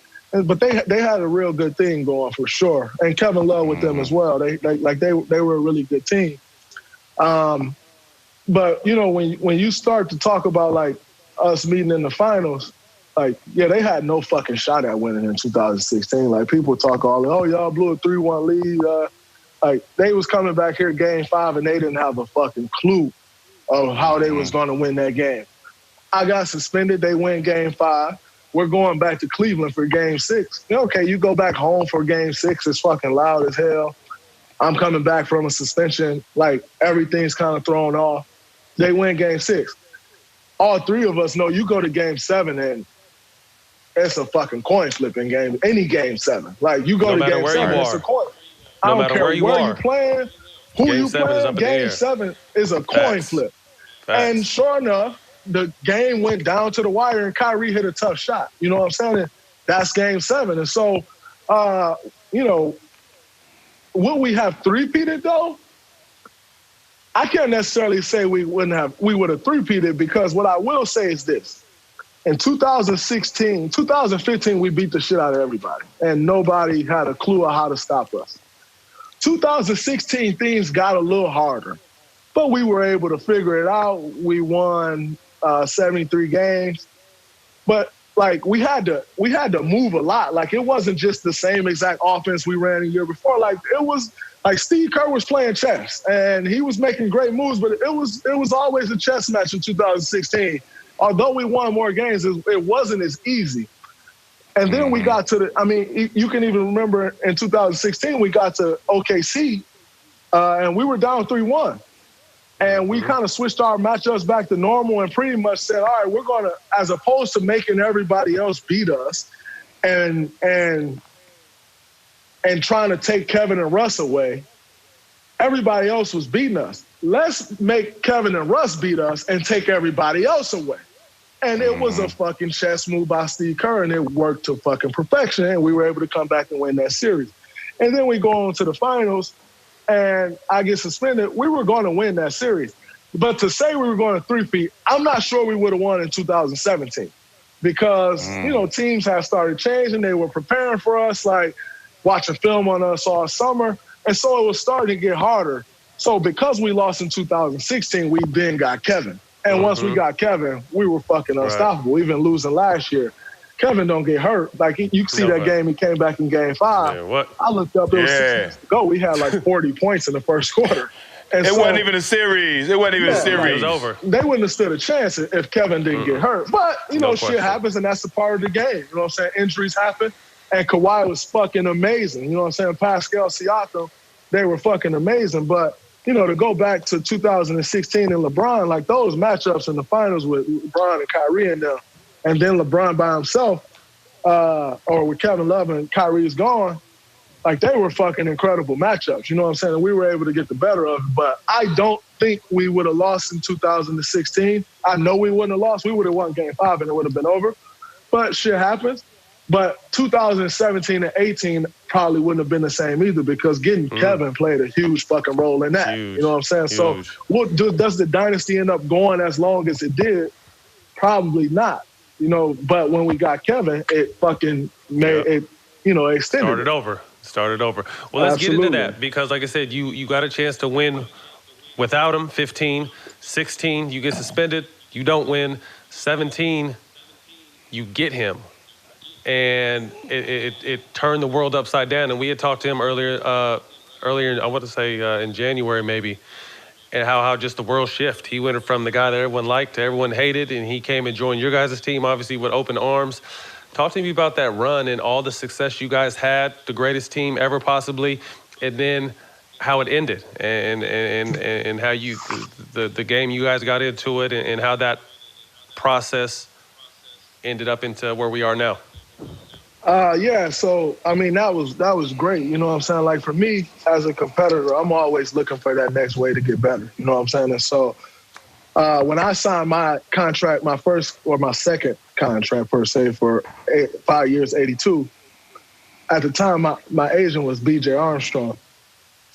And B.J., when we met, he had the book, like of everybody's books in the league, their salary sheet. And when we met, he showed me, he said, all right, here's y'all's salary, here's everybody else's salary, and here you are. Now, you can take the max, and that's fine. Or next year, flips to OKC, this guy is up. And what I can tell you is there's a chance y'all can get him. And so I'm like, what, really? And he like, there's a chance y'all can get him. He's like, but Dre, I'm going to tell you, just know that y'all can use him and it'll be great for y'all. And just as much as y'all need him, he needs y'all too. And so don't think like, oh, like the world ends for y'all. Like you won championship and like y'all can get him. We had just won in 15. That's when I signed the deal. He's like, but just as much as you would like to have him or y'all may need him in the future, he needs y'all too. And so I'm like, well, shoot, all right. Here's what you can take and y'all still be able to get him. And so my max was $96 million. He's like, you can take $85 million and y'all still be able to get Kevin Durant. So then he gave me a blank sheet of paper and he like, write down your number, what you want. So this was, hold on, real quick. So this was the year before you were able to get him, correct? This is 2015. Wow, early. Ooh. Yeah, this is after we won a championship in 2015.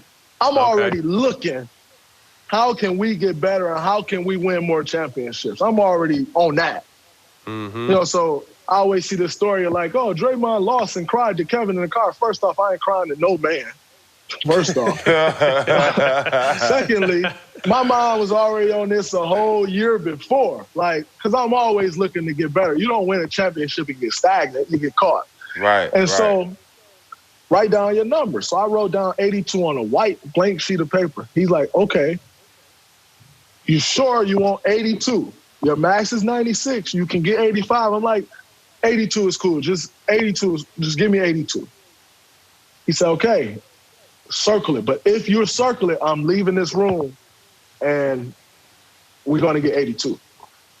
I circled it. He took the paper and walked out. It was a little standoff for a minute with the Warriors. They didn't kind of want to budge off 70. And then an hour or two later, once I was about to start, I started talking to another team and it was done.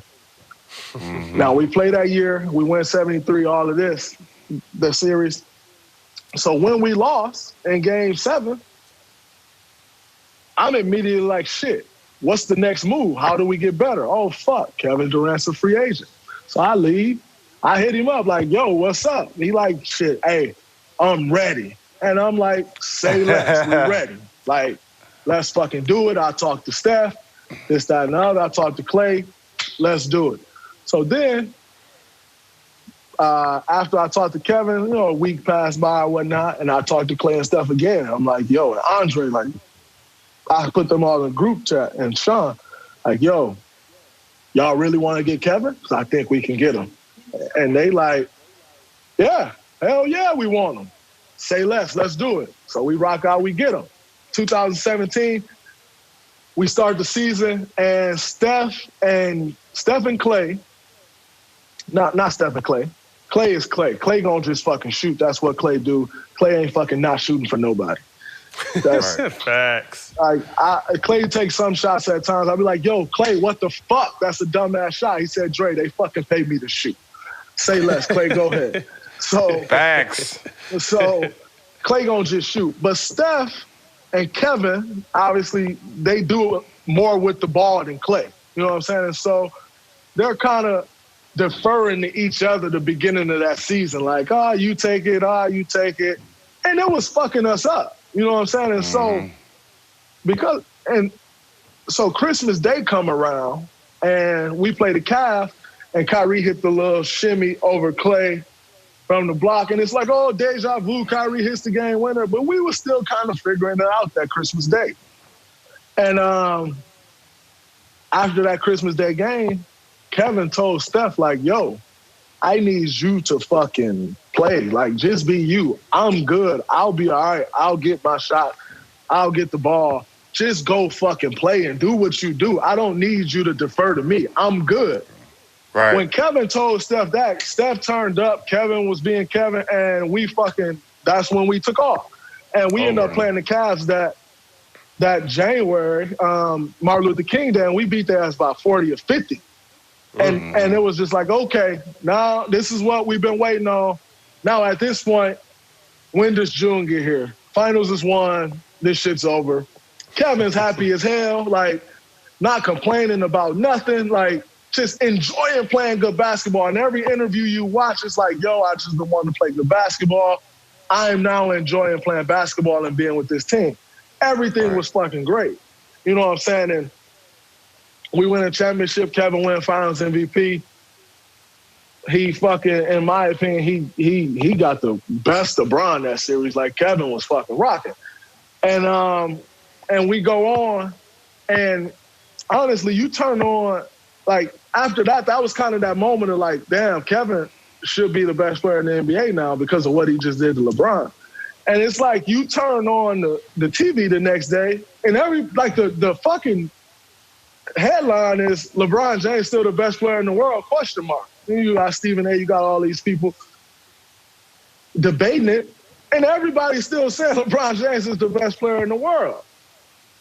That's when I kind of felt like it took a turn, and then we came back 2017, 2018 season, and again, Kevin just wasn't as happy. You know what I'm saying? He wasn't as like, Steph, do what you do, Klay, do what you do. All of a sudden, it was kind of just like, fuck, why Steph shooting this shot? Or fuck, he ain't passed the ball. Or why Klay shooting this shot? Or fuck, why he ain't passed the ball?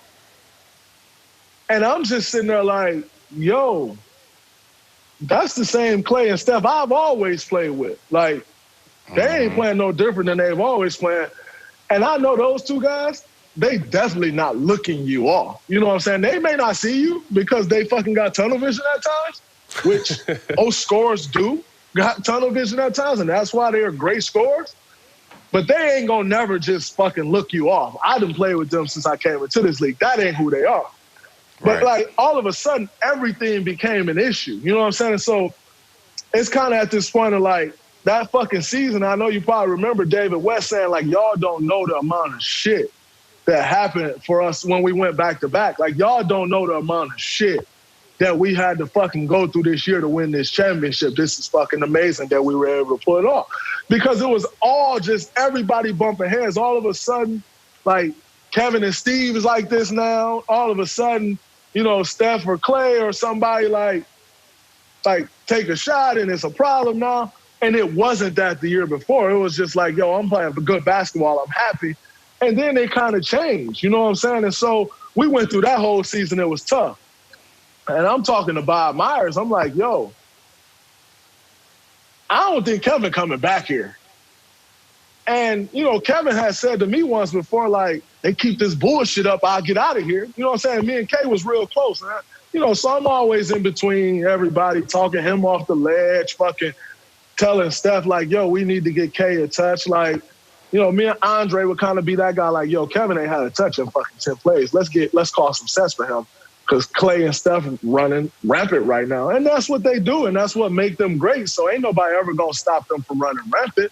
But at times, like Andre or myself or Sean, you just have to dial them back in. Like, that's a part of playing with them. It is what it is. Right.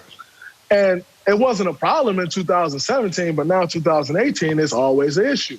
And so that was a challenge, you know what I'm saying? And like, just trying to figure out, like, how is Kevin going to react to certain shit, you know what I'm saying, that would happen with the team or that Steve Kerr would do. Like, Steve Kerr would call a play for him, and he'd be like, I don't fucking want you to call a play. I want you to fucking make them play the right way. And it's like, yo, what are you talking about? Like, you say you need the ball and you want the ball, but then when I call a play for you, it ain't that. You know what I'm saying? Like, so what is it?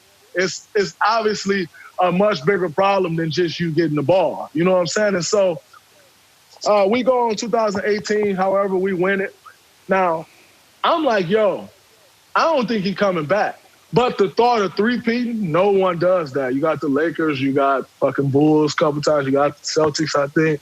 Like, no one three-peats. And so the Spurs, as great as they were, never three-peated. I don't even think they ever won a back-to-back, but they never three-peated. So like, no one does that. So the thought of that is like, shit, let's go run this motherfucker back and three-peat. And so I think he came back because of that. But his heart wasn't here no more. You know what I'm saying? Like, he was kind of 1 foot in and 1 foot out from the very beginning of the season. And in 2019, it's 2019, kind of 1 foot in, 1 foot out. But the one thing about Kevin is he loved the game of basketball, and he's going to give it 100% every fucking time he step on the floor.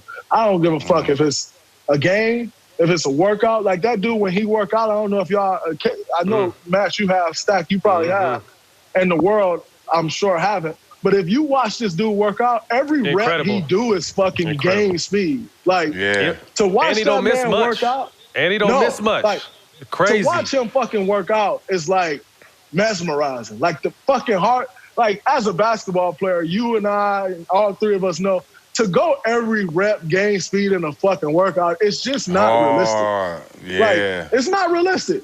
But he does. I mean, and every fucking rep I've ever seen him doing work is game fucking speed. Like, it's crazy. And so the one thing you could always depend on is no matter what, once he step on the court, he's going to bust his ass because that's just who he is, that he work his ass off. But it was kind of always commotion all year. And so beginning of the year, I told Bob and Steve, I'm like, yo, I'm struggling with Kevin right now. He kind of not here. Like, I need some help. You know what I'm saying? Like, I'm trying and it's frustrating. I need some help. And everybody's like, yeah, okay, you know what I'm saying? We understand. We get it. All right, cool. But nobody did shit. And so I'm kind of stuck in this position of like, yo, I told y'all I need some help. And like, shit getting tougher and tougher. He kind of 1 foot in and 1 foot out. But all right. And so we go on, we playing the Clippers. And now at this point, like, you know how I am, like, I'm going to roll with you. You know what I'm saying? Like, I'll fucking take the bullet for you.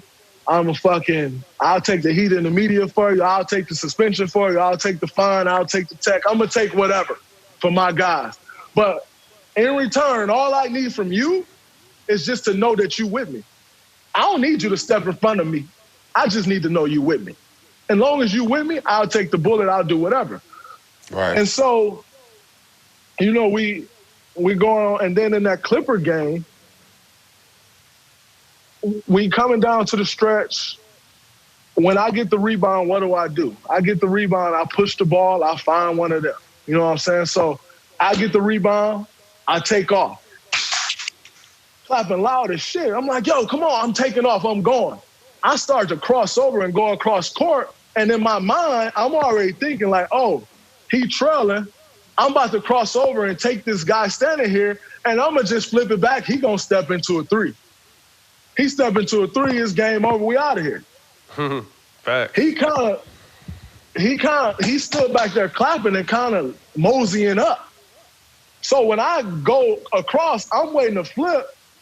He kind of not there, and I turn it over, and we go into overtime. He come to the bench, and he slapped the bench like, yo, pass me the fucking ball. And I'm like, yo, what? Like, I fucking crossed across, like running sideways across the top of the three-point line. I'm clearly not about to fucking shoot. And I'm like, get the fuck out of here. Like, fucking run then. And he like, you heard what the fuck I said, and slaps the chair. Pass me the fucking ball. So when he say, like, he doing all that, I'm like, yo, you better, like, calm the fuck down. I don't know who the fuck you talking to. And then that's kind of where it went from, like, when I'm like, I remember, I already know, like, I got the pulse of this team. I got the pulse of the organization. I already know you 1 foot in and 1 foot out. By the way, I'm the closest person here to you.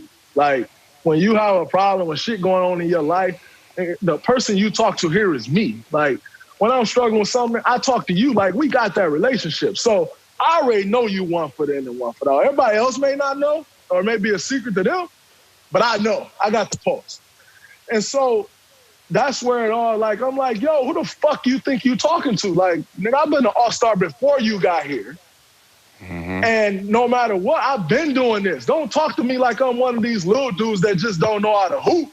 I'm a grown-ass man. I've been doing this before you got here. You need to calm the fuck down. And that's when he like, and then he start cussing back, and I'm cussing back, and then DeMarcus pulled me out of the huddle. And like, yo, calm down. Like, I feel where you coming from, but relax. Like, it's too much. But at this point now, I'm fucking furious. We going to overtime. We ain't saying a word to each other. I think we lost that game. And, you know, we moved forward, and it just wasn't right. And so I met with Steve Kerr and Bob Myers when we landed. And they're like, they meet with me. My fiance was on the team playing with us. So she's sitting in the car. I turn the heat on. She's sitting in the car. I'm thinking the meeting going to be quick. She fucking sleep in the car. I'm in the meeting at the airport terminal for like an hour and 45 minutes with them. And they're pretty much telling me, like, you were wrong, you apologize. And my thing to them was, I told y'all this. Like, so, yeah, it boiled over, but this shouldn't be no surprise to nobody. Like, I told y'all what it was. Coming. And nobody did nothing. I told y'all this was coming. And so when that happened, they were like, kept telling me, like, yo, you need to apologize. And I'm like, I'm not fucking apologizing. Like, he 1 foot in and 1 foot out. I meant what I said. I'm not fucking apologizing for something I meant to say. You know what I'm saying? And like, I'm not apologizing. So after an hour and 45 minutes, they like, you go home, you meet us in the morning, you sleep on it, maybe you'll feel different. And we meet, and they like, so you gonna apologize? And I'm like, I'm not apologizing. Like, so then Steve told me, like, all right, well, we're going to suspend you for tonight's game. We played the Hawks that night. We was on the back-to-back. We're going to suspend you for tonight's game. So Bob said it. I started laughing. And he's like, well, that's not the response I expected you to have. I'm like, well, I feel like y'all suspended me to try to save Kevin. You know what I'm saying? To try to, like, make him feel good. Because that's bullshit. I ain't never seen no player get suspended for arguing with another player. So y'all really trying to save him. It is funny to me. He was like, yeah, that's the wrong approach you taking, or that's not the reaction. I said, well, here's the thing. I'm either cuss you out for this or I'm going to laugh about it. I'm choosing to laugh because this is actually funny to me that y'all suspended me for arguing with a player. So I'm going to just laugh about it because it's actually funny. So that means then I go home, whatever. But I told them, I said, y'all going to make a mistake suspending me because the only person that can fix this is me. Like, y'all can't fix it. Y'all suspending me ain't gonna fix it. The only person that can fix it is me. And by the way, y'all are going to affect everybody else in the organization more than y'all affect me by suspending me. Everybody else gonna be affected. Not me, I'll be fine. I've been suspended before. I'll be all right. I know how to deal with this. Everybody else not gonna know how. In turn, I got suspended. They still did it. Sure enough, I still had to correct it. So nothing happened. Like, I got fined. And yet I was still the one that had to go back and fix the problem. And so I kind of patched it up, you know what I'm saying, made it better. But it was never the same after that. But to me, it wasn't the same before that. You know what I'm saying? So like, it was very easy for Kevin to say, oh, it wasn't the same after that. But as someone who had the pulse of this team and still, the pulse of this organization, it wasn't the same before that. And it hadn't been the same for at least a year. At this point, it just had gone from bad to worse. But we were so talented that the outside world couldn't tell that there was problems. Only we could tell because we would still beat the shit out of everybody because we fucking got 3 of the best scorers in the league. Like, of course, everybody else can't tell because we're still going to win. And of course, we can fucking defend. So, yeah, we're just fine. And we may be the exception of, like, you can't win not on the same page. We may be that exception, you know what I'm saying? Because we were just so fucking talented and we were still able to win games. But by the time the playoffs came, we were trying to correct it, but it still wasn't right. And then I think game 2 of the Clippers series, which was Kevin's last year here, game 2 of that series, he kind of quit and just was standing in the corner frustrated. And it literally took some people that long to notice, like, yo, something wrong with him. And I'm like, yo, this is the same thing I said in November. And now everybody want to come to me like, yo, what's wrong with Kevin or what's this or what's that? And I'm like, the fuck are y'all talking about? Like, this, I said this in December or November, whenever that was. November. Y'all just now seeing this? It took for him to go stand in the corner and not want the ball for y'all to finally see that it ain't the same. I saw this shit a year ago. And so my whole thing with the Kevin situation was like, it's easy to point the finger and say, oh, Draymond did this, or, you know, like, it wasn't the same for me once he said that. What I will say is me and Kevin's relationship wasn't the same when that happened. But ain't shit changed from Kevin, the basketball player. Me and him just ain't had the same closeness that we had off the floor. But it ain't changed him as a basketball player. And to even take it a step further, it's like, oh, Kevin left because of Draymond. Like, listen, man, I've done a lot for this organization, helped win 3 titles, helped get the 5 titles back. I grew up in this organization.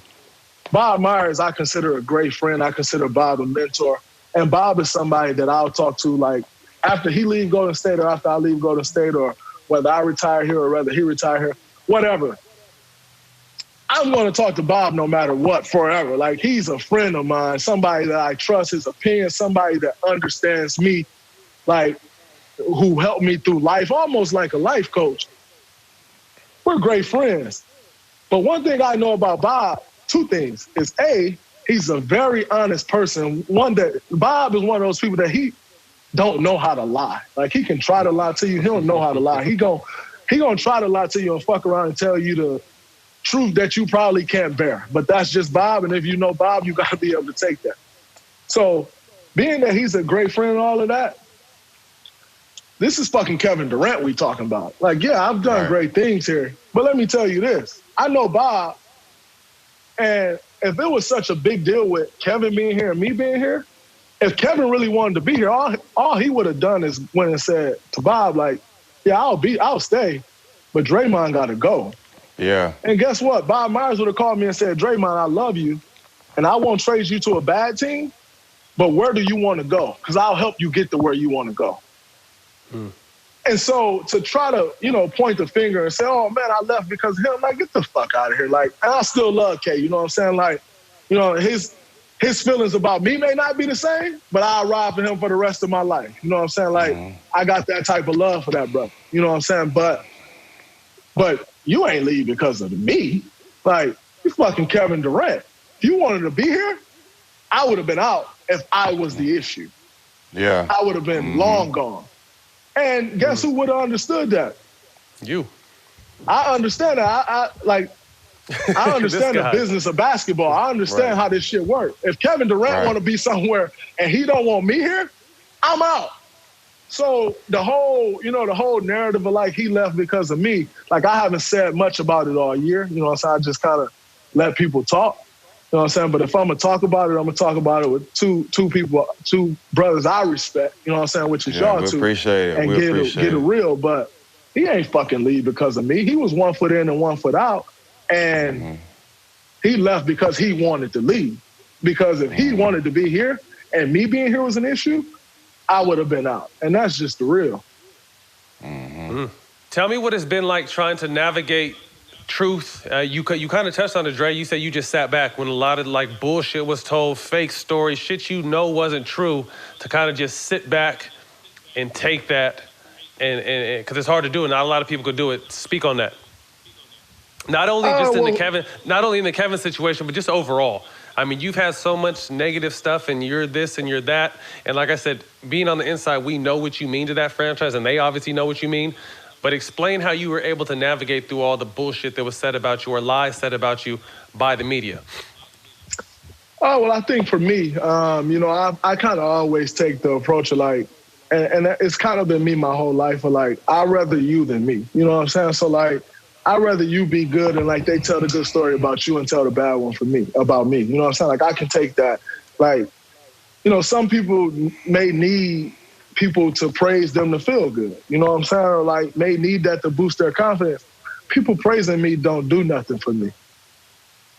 You know, and so, for me personally, it's just been kind of like, I'll take the bullet and I'm not about to get in a back and forth with y'all about what you may think, because one thing I also know is like, to change, like, you're not just changing somebody's mind. Like, what people think is what they think, and it is what it is. So why would I waste my time trying to tell people what the truth is or tell people how they should feel or what they should see? Like, that's your own business. And if that's what you see, then it is what it is. And so, you know, I've never really kind of got all off into that. Like, I'm the same person that used to get in trouble by my mom because I'll give, like, a kid my last dollar. You know what I'm saying? And it's like, stop giving somebody your last dollar. I'm like, well, Mom, I don't need it. Like, I'll go find another dollar. Like, they needed that dollar. You know what I'm saying? And so that's just kind of how I am to my core. That's who I've always been.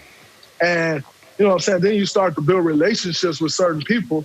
And once you build a relationship, then my heart really take over. You know, so I got a big heart. And so once I build a relationship with you, I'm really going to take the fall for you and take the bullet and let you just keep going. You know what I'm saying? And so whether it's the truth of what everybody believe or not, then that's their truth and let them believe that. You know what I'm saying? Whether you know the real truth or not is one thing. But one thing for me is, like, who need to know the real truth, which is other people who may be involved or whatever, they know the real truth. And that's enough for me. You know what I'm saying? That's enough gratification for me. That's enough for me to feel good that I'm helping somebody else. It's the same way in basketball. It's like I get more out of getting an assist than scoring a point. Like, I feel like when I get an assist, I scored the point because I helped somebody else score. And so that's just kind of how I always been. I'm not going to fight for somebody to see it my way or believe what I believe or to even know the truth. Like, if that's your truth, that's your truth. Go ahead and roll with it. Facts. 2018, kind of started a beef between, or you didn't start it, but a beef was started between you and Charles Barkley. Talking about he would have punched you in the face on some shit after you got into a rondo. You go back in the post game and motherfucking punch me then. Talk to me about what that has been like, because it's interesting, and I'm sure have a perspective. But me, like, on the inside, we have a perspective too. But talk to me about what that shit is like. I'm laughing at Dre. I'm just laughing at Dre's reaction, dog. I seen his face. That's why I had to look away, because I seen his face. I had to look away so I didn't laugh. I got a lot of respect for Charles Barkley, the basketball player, man. As a fan of basketball growing up, Charles Barkley was a great basketball player. He never won shit. And, like, you know, Charles Barkley has kind of had this beef with me since I started coming up. You know what I'm saying? Since I started coming up in this league, it's always him throwing a shot. And for years, I didn't respond. You know what I'm saying? It's just like, whatever, you know, Charles Barkley's a great player. Like, I'm not going to respond, whatever. And it's just keep throwing a shot.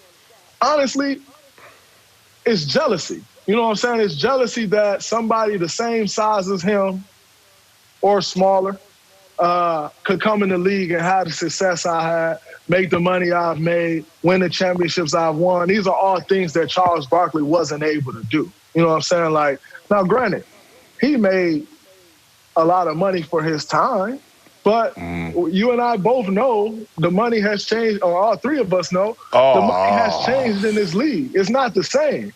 Tremendously. And so it's not my fault that I benefited from the money going up, and I came in the era, and that's when my mom birthed me to come up in this era that, you know, I've made more money than you. You know what I'm saying? Or, you know, Charles Barkley is kind of like a lot of these fans. Like, he scored more points than me. All right, cool. You know what I'm saying? But that don't necessarily mean you have more impact on a game than me. And so, you know, I can kind of, you know, I feel like it's just a lot of jealousy involved. And for me personally, I just hope to never be that guy. You know what I'm saying? As someone who may do TV or, you know, after I'm done playing, like, I just don't never want to be that guy. Like, I'm always the guy trying to look out for the young guys, throw the young guy a bone. Like, I'm like, yeah, speak the truth on basketball. You know what I'm saying? Speak the facts. But I think we all know, and it's no secret, that Charles Barkley don't study basketball. You know what I'm saying? Like, Charles Barkley get up there and talk out the side of his neck. You know what I'm saying? If he, like, I don't have an issue with somebody critiquing my game. You're like, I'm a fucking athlete. Like, of course somebody gonna critique my game all you want, because guess what? As I got flaws in my game and my job, my profession, So does everybody else in their profession. We all do. Yeah, we all do. So critique my game, but he like to throw shots and shit. And it's like, bro, the jealousy got to stop. Like, I'm a young black man that came up after you. You essentially paved the way. Appreciate the way that you've paved and stop fucking hating. You know what I'm saying? And so that's kind of my thing with Charles Barkley. You know what I'm saying? It ain't beef. Because if it was beef, I've seen Charles Barkley a million times. Like, he ain't never swung. Yeah, it ain't beef. Like, you ain't never done shit. You know what I'm saying? But you just sit up there talking out the side of your neck. You know what I'm saying? It was kind of similar to, like, I mean, it's not similar from a jealousy standpoint of, like, money because we know it ain't that, or, like, fame or championships because we know it ain't that. But it was like Shaq with JaVale McGee when he kept making fun of him. And JaVale kind of came out and was like, yo, like, you're affecting my career. I respect the fuck out of Shaq. He pulled back because he like, damn, all right, respect. You know what I'm saying? And so I respect that. And I just, you know what I'm saying? That's why I got a lot of respect for y'all and a lot of respect. Steve Smith, like some of the older guys, Shaq, Kenny, like guys show love, man. Like we all young black men who most of us that made it out the hood to make millions of dollars, to be able to provide for our family, to be able to provide for others, you know, through donations and smiles that you put on other people's faces. And yet you got another black man who's paved the way, essentially, just fucking hating. Like I hate trying to make you the butt of his jokes all the time. Yeah, like I hate when older guys who's been through it start fucking hating. Like, you know, we all talk about this fraternity and this brotherhood that the NBA is, but yet we'll get up there and like shit on each other. And like you said, try to make the butt of the joke. If you're critiquing basketball, man, do what you gotta do. I respect that. You know what I'm saying? If you gotta say somebody fucking sucks, say that. You know what I'm saying? Like, there's a way of critiquing basketball and not trying to shit on someone. And he just always trying to shit. Like, we deal with that enough from the media in general. Exactly. To then deal with that from one of your own. You know what I'm saying? So it just bothers me that, like, from one of your own, you have to deal with the same bullshit that you have to deal with from a lot of people. Yeah. When, hey, bro, you was that same guy that they did the same shit to. You should understand it differently, but yet you get up there and hate and talk out the side of your fucking neck. I just don't respect that. And so it's no beef.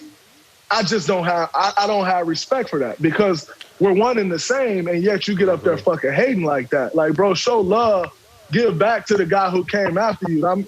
Pete Myers told me my first or second year in the league, my assistant coach, he said, Draymond, your job is to get paid for the next young dude to get paid.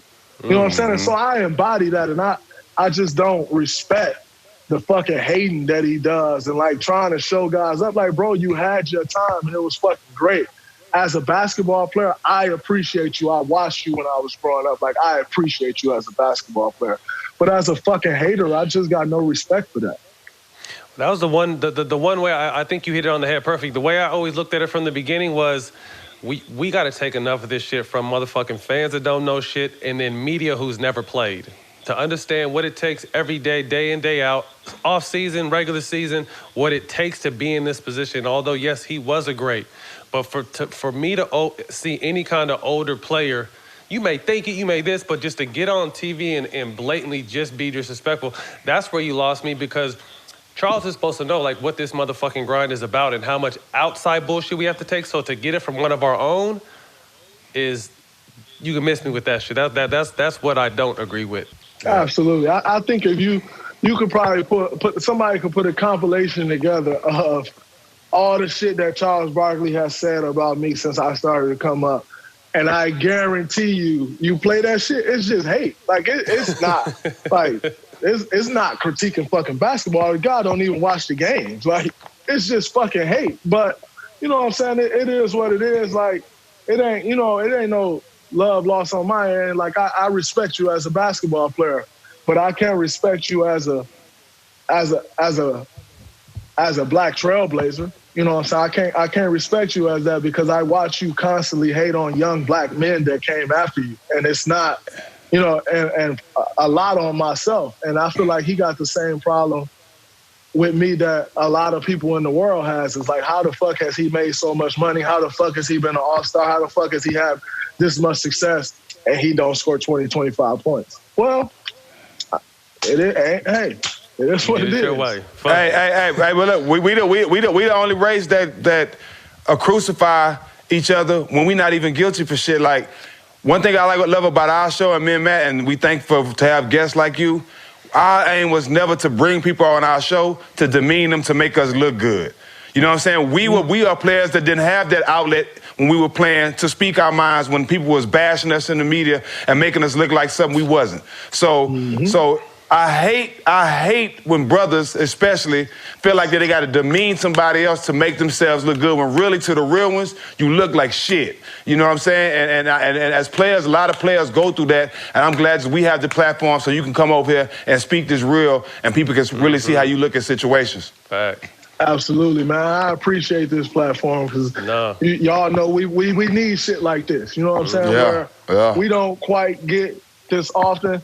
And, you know, like this platform, uninterrupted, that Maverick Carter and LeBron started, we get to tell our story. You know what I'm saying? And we get to control the narrative. So many times we telling a story and we answering one question, and what's written is something. What's written is a question they wanted to take the answer to a completely different question and put it on the answer they want, and then it's not necessarily our words. You know what I'm saying? So I appreciate y'all for understanding that we need this. Yeah. No, that was our goal when we talked about this, you know, because obviously I think there was a misconception of who me and Jack was. Jack was labeled a thug because he helped his teammate. He also got in a couple shootouts and did a couple other things, but he was labeled a thug.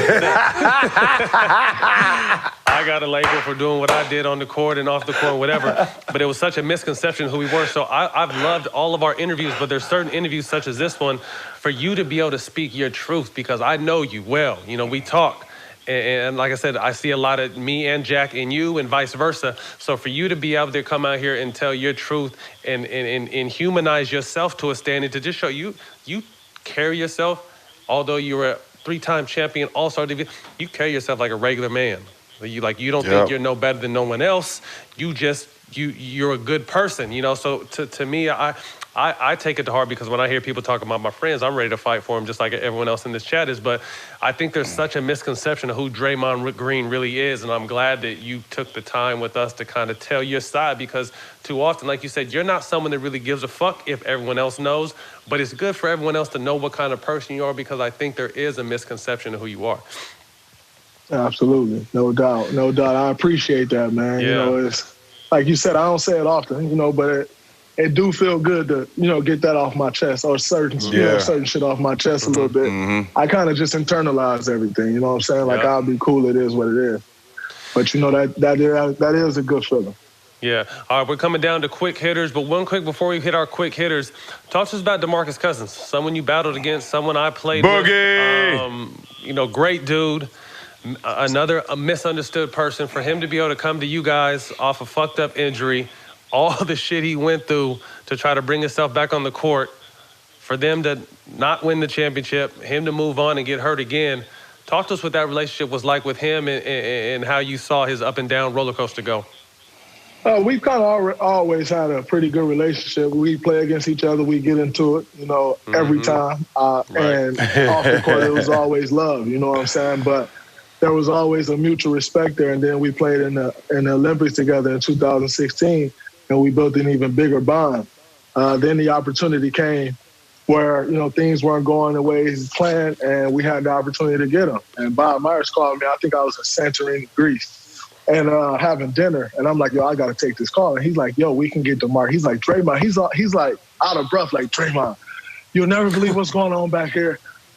But we can get DeMarcus Cousins. I'm like, Bob, what? Like, he's like, we can get DeMarcus Cousins. Like, would you want? I'm like, hell yeah. Like, he's like, all right. Well, he think you and Kevin may not like him because of him and Kevin getting into it this year, so you may have to call him.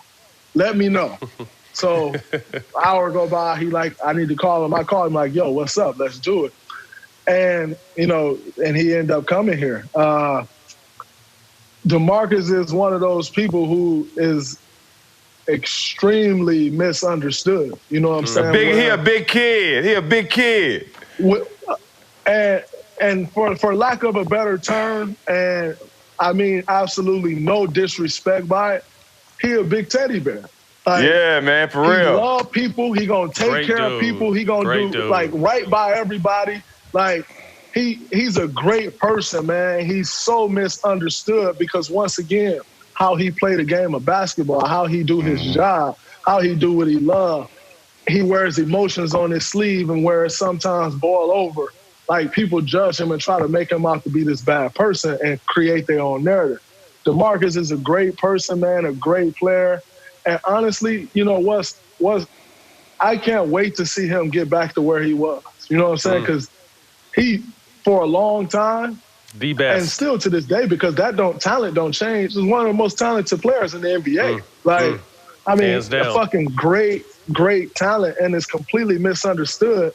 And really, a huge part of the misunderstanding is people are fucking fearful. Like, there's some scary ass people in this world, and they're fucking afraid of him. So as opposed to getting to know him, talk on it. They put their hands up, they're fearful, and then they create this narrative of who they want him to be. As opposed to really getting to know him, the person, taking the time. I mean, even you look at years in Sacramento, bunch of different coaches. The one coach that got to know him was Mike Malone. And guess what? They were on their way to the playoffs, and Mike Malone got fired. You know what I'm saying? And so it's like, people are so fucking afraid of people and of these narratives that's already been painted, that they then just throw people right in the box that everyone else is trying to throw them into, as opposed to getting to know him. Like, is he competitive as hell? Yes. Does his emotions get the best of him at times?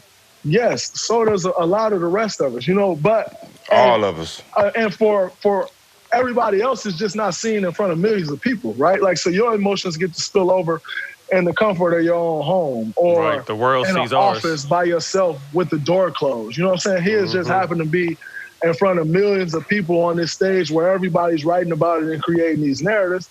But it's bullshit. You know what I'm saying? He's one of the best people I know. And you know, they can create whatever narrative they want about him in basketball. I'm rolling with him because he's a good person. And it's very hard in this world today to find good people. Facts. That's beautifully said, man. Beautifully said. All right, last portion right here, man. Our quick hitter questions. We're going to ask you questions back and forth. You just answer them, and we're going to wrap this motherfucking interview up. It's been an amazing interview, man. So thank you for all the time. This is probably one of our longer interviews, man, but you've kept us entertained. So home stretch. We can do this shit all day with Dre, man. Real, I appreciate y'all. I need to light a joint right now. My high is gone. Hey, but speaking of that, real quick before we get a quick, what is your position on cannabis in sports? Well, I think, you know, when you start to really do the, do the research and, you know, look at all the things, like the one thing I do know is all these painkillers that they give us to get through the season. That ain't it.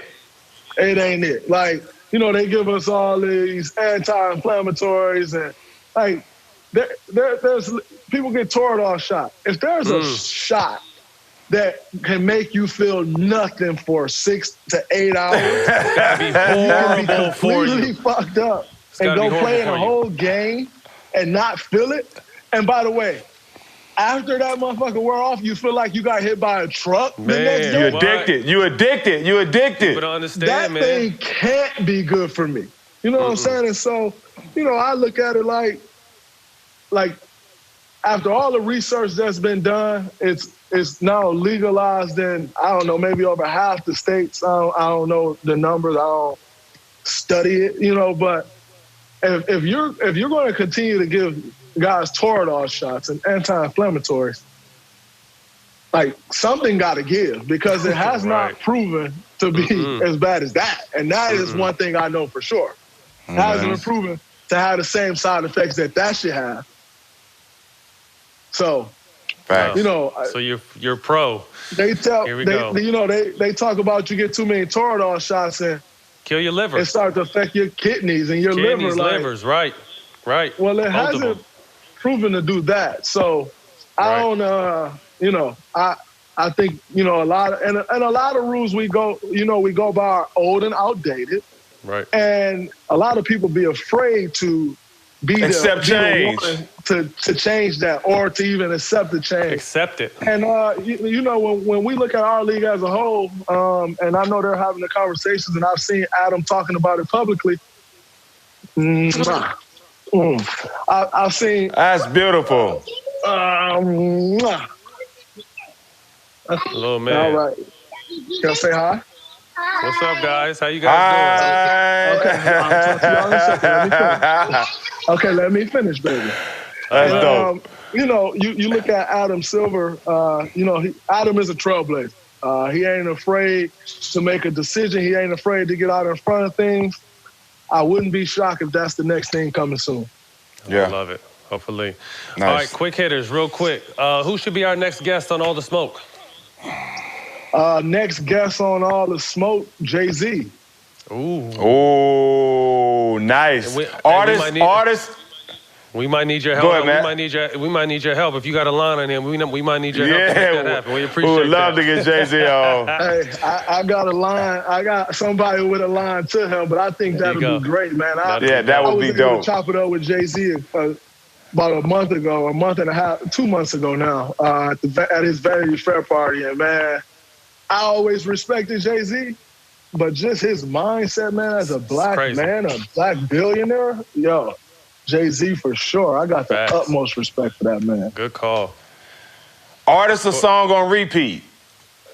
Artist or song on repeat? Ooh, man, I got to go with Drake Tootsie Slide right now during this time. Everybody knows Drake. Practicing your my TikTok slide, dance? trying to get it down before I put it on TikTok, man. That's going to be my debut, man. Man, Drake is a genius, man. He's definitely a genius. Genius. We didn't even touch on you guys' friendship. You guys have a crazy back and forth friendship, but that's for another time. What are you currently binge watching? I'm currently binge watching Ozark and All American. I'm binge watching both of them. Both are dope. My fiance went ahead and watched All American without me, so I'm catching up on that, and we watching Ozark together. They both dope. Is dope as fuck, right? All American is dope. Super dope. Yeah, dope. Ozark is that shit. It starts a little slow and it loses some people, but I'm telling you, like, get through the first handful of episodes. Once that shit get rolling, man, that shit is insane. It's good. Yeah, it's super good. I'm in the middle of season 2, and that shit is rolling now. Oh yeah. I just finished season 3 like last week. You're gonna love it. Yeah, it's rolling. Yes, sir. You got it, Jack? I can't even see my screen. My thing in blacked out. Go ahead. Favorite quarantine snack? What's your quarantine snack? What's your go-to? My favorite quarantine snack, which I'm actually giving up today because they killing me, is hot Cheetos, man. I can't. Wow! Can't get enough of them things. Bruh, I wish I could eat them, bro. The older I get, I gotta get away from spicy foods, but that's one thing I hated giving away was spicy Cheetos, man. I love them, bro. And they killing me though, so I'm giving them up today, man. I'm having my last bag today. My last bag today. Yeah. I'm hurt. Before we get out of here, man, we obviously lost someone in our community. Condolences to Carl Anthony Towns' mom, who unfortunately passed away from COVID-19 yesterday. Very unfortunate. Yes. Our hearts and prayers go out to him and his family and his close ones. Crazy. And then obviously your sweatshirt, man. Rest in peace to our guy, Kobe and Gigi. Bang. And everyone else who was involved in that helicopter crash, man. It just shows, I think this quarantine has showed, this pandemic has showed, and just 2020 is hard. I wish we could throw this motherfucking year away because it's been horrible, but it just shows, man, life is short and appreciate this shit. And I think this quarantine and being with your family is allowing people, like we said earlier, to step off that hamster wheel, man, smell the roses, look at the sunset, enjoy the beauty and the essence of this life we have, because we've been showing at any time, man, shit can change. Absolutely, man. And definitely RIP to Kobe and Gigi and everyone else involved in that crash. I don't think none of us has recovered from that yet. Mm-mm. And then my heart goes out to Carl Towns, man, as someone who, as a basketball player, I think a lot of us has used basketball in our lives as an escape. You know what I'm saying? And so to not only lose his mother, but to not even have what's a natural escape for him available to him, man. My heart really goes out to his family, man, because it's a tough time, man. And you figure, you look at it, that's two things that is near and dear to his heart that's been taken away from him in the last month, man. So my heart definitely goes out to him in this time. Yeah, absolutely. Yeah. Man, well, fuck, that's a wrap. Great episode. Jack, good job. Draymond, thank you for joining us. Good job, man. boy. Thanks, DG. 2 hours with you. We appreciate you, man. That's a wrap. Special quarantine edition of All the Smoke with NBA champion and Defensive Player of the Year, Draymond Green. You can catch this on Showtime Basketball, YouTube, or all platforms streaming podcasts. All of them. Shout out DG. Much love, brothers. I Appreciate you, bro. Appreciate enjoy you. your day, bro. Thank you.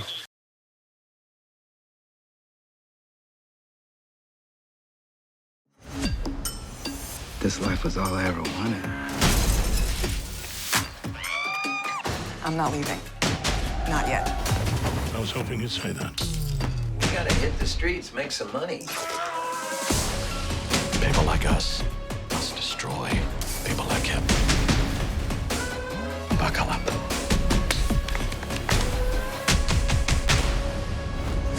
Get Showtime free at showtime.com.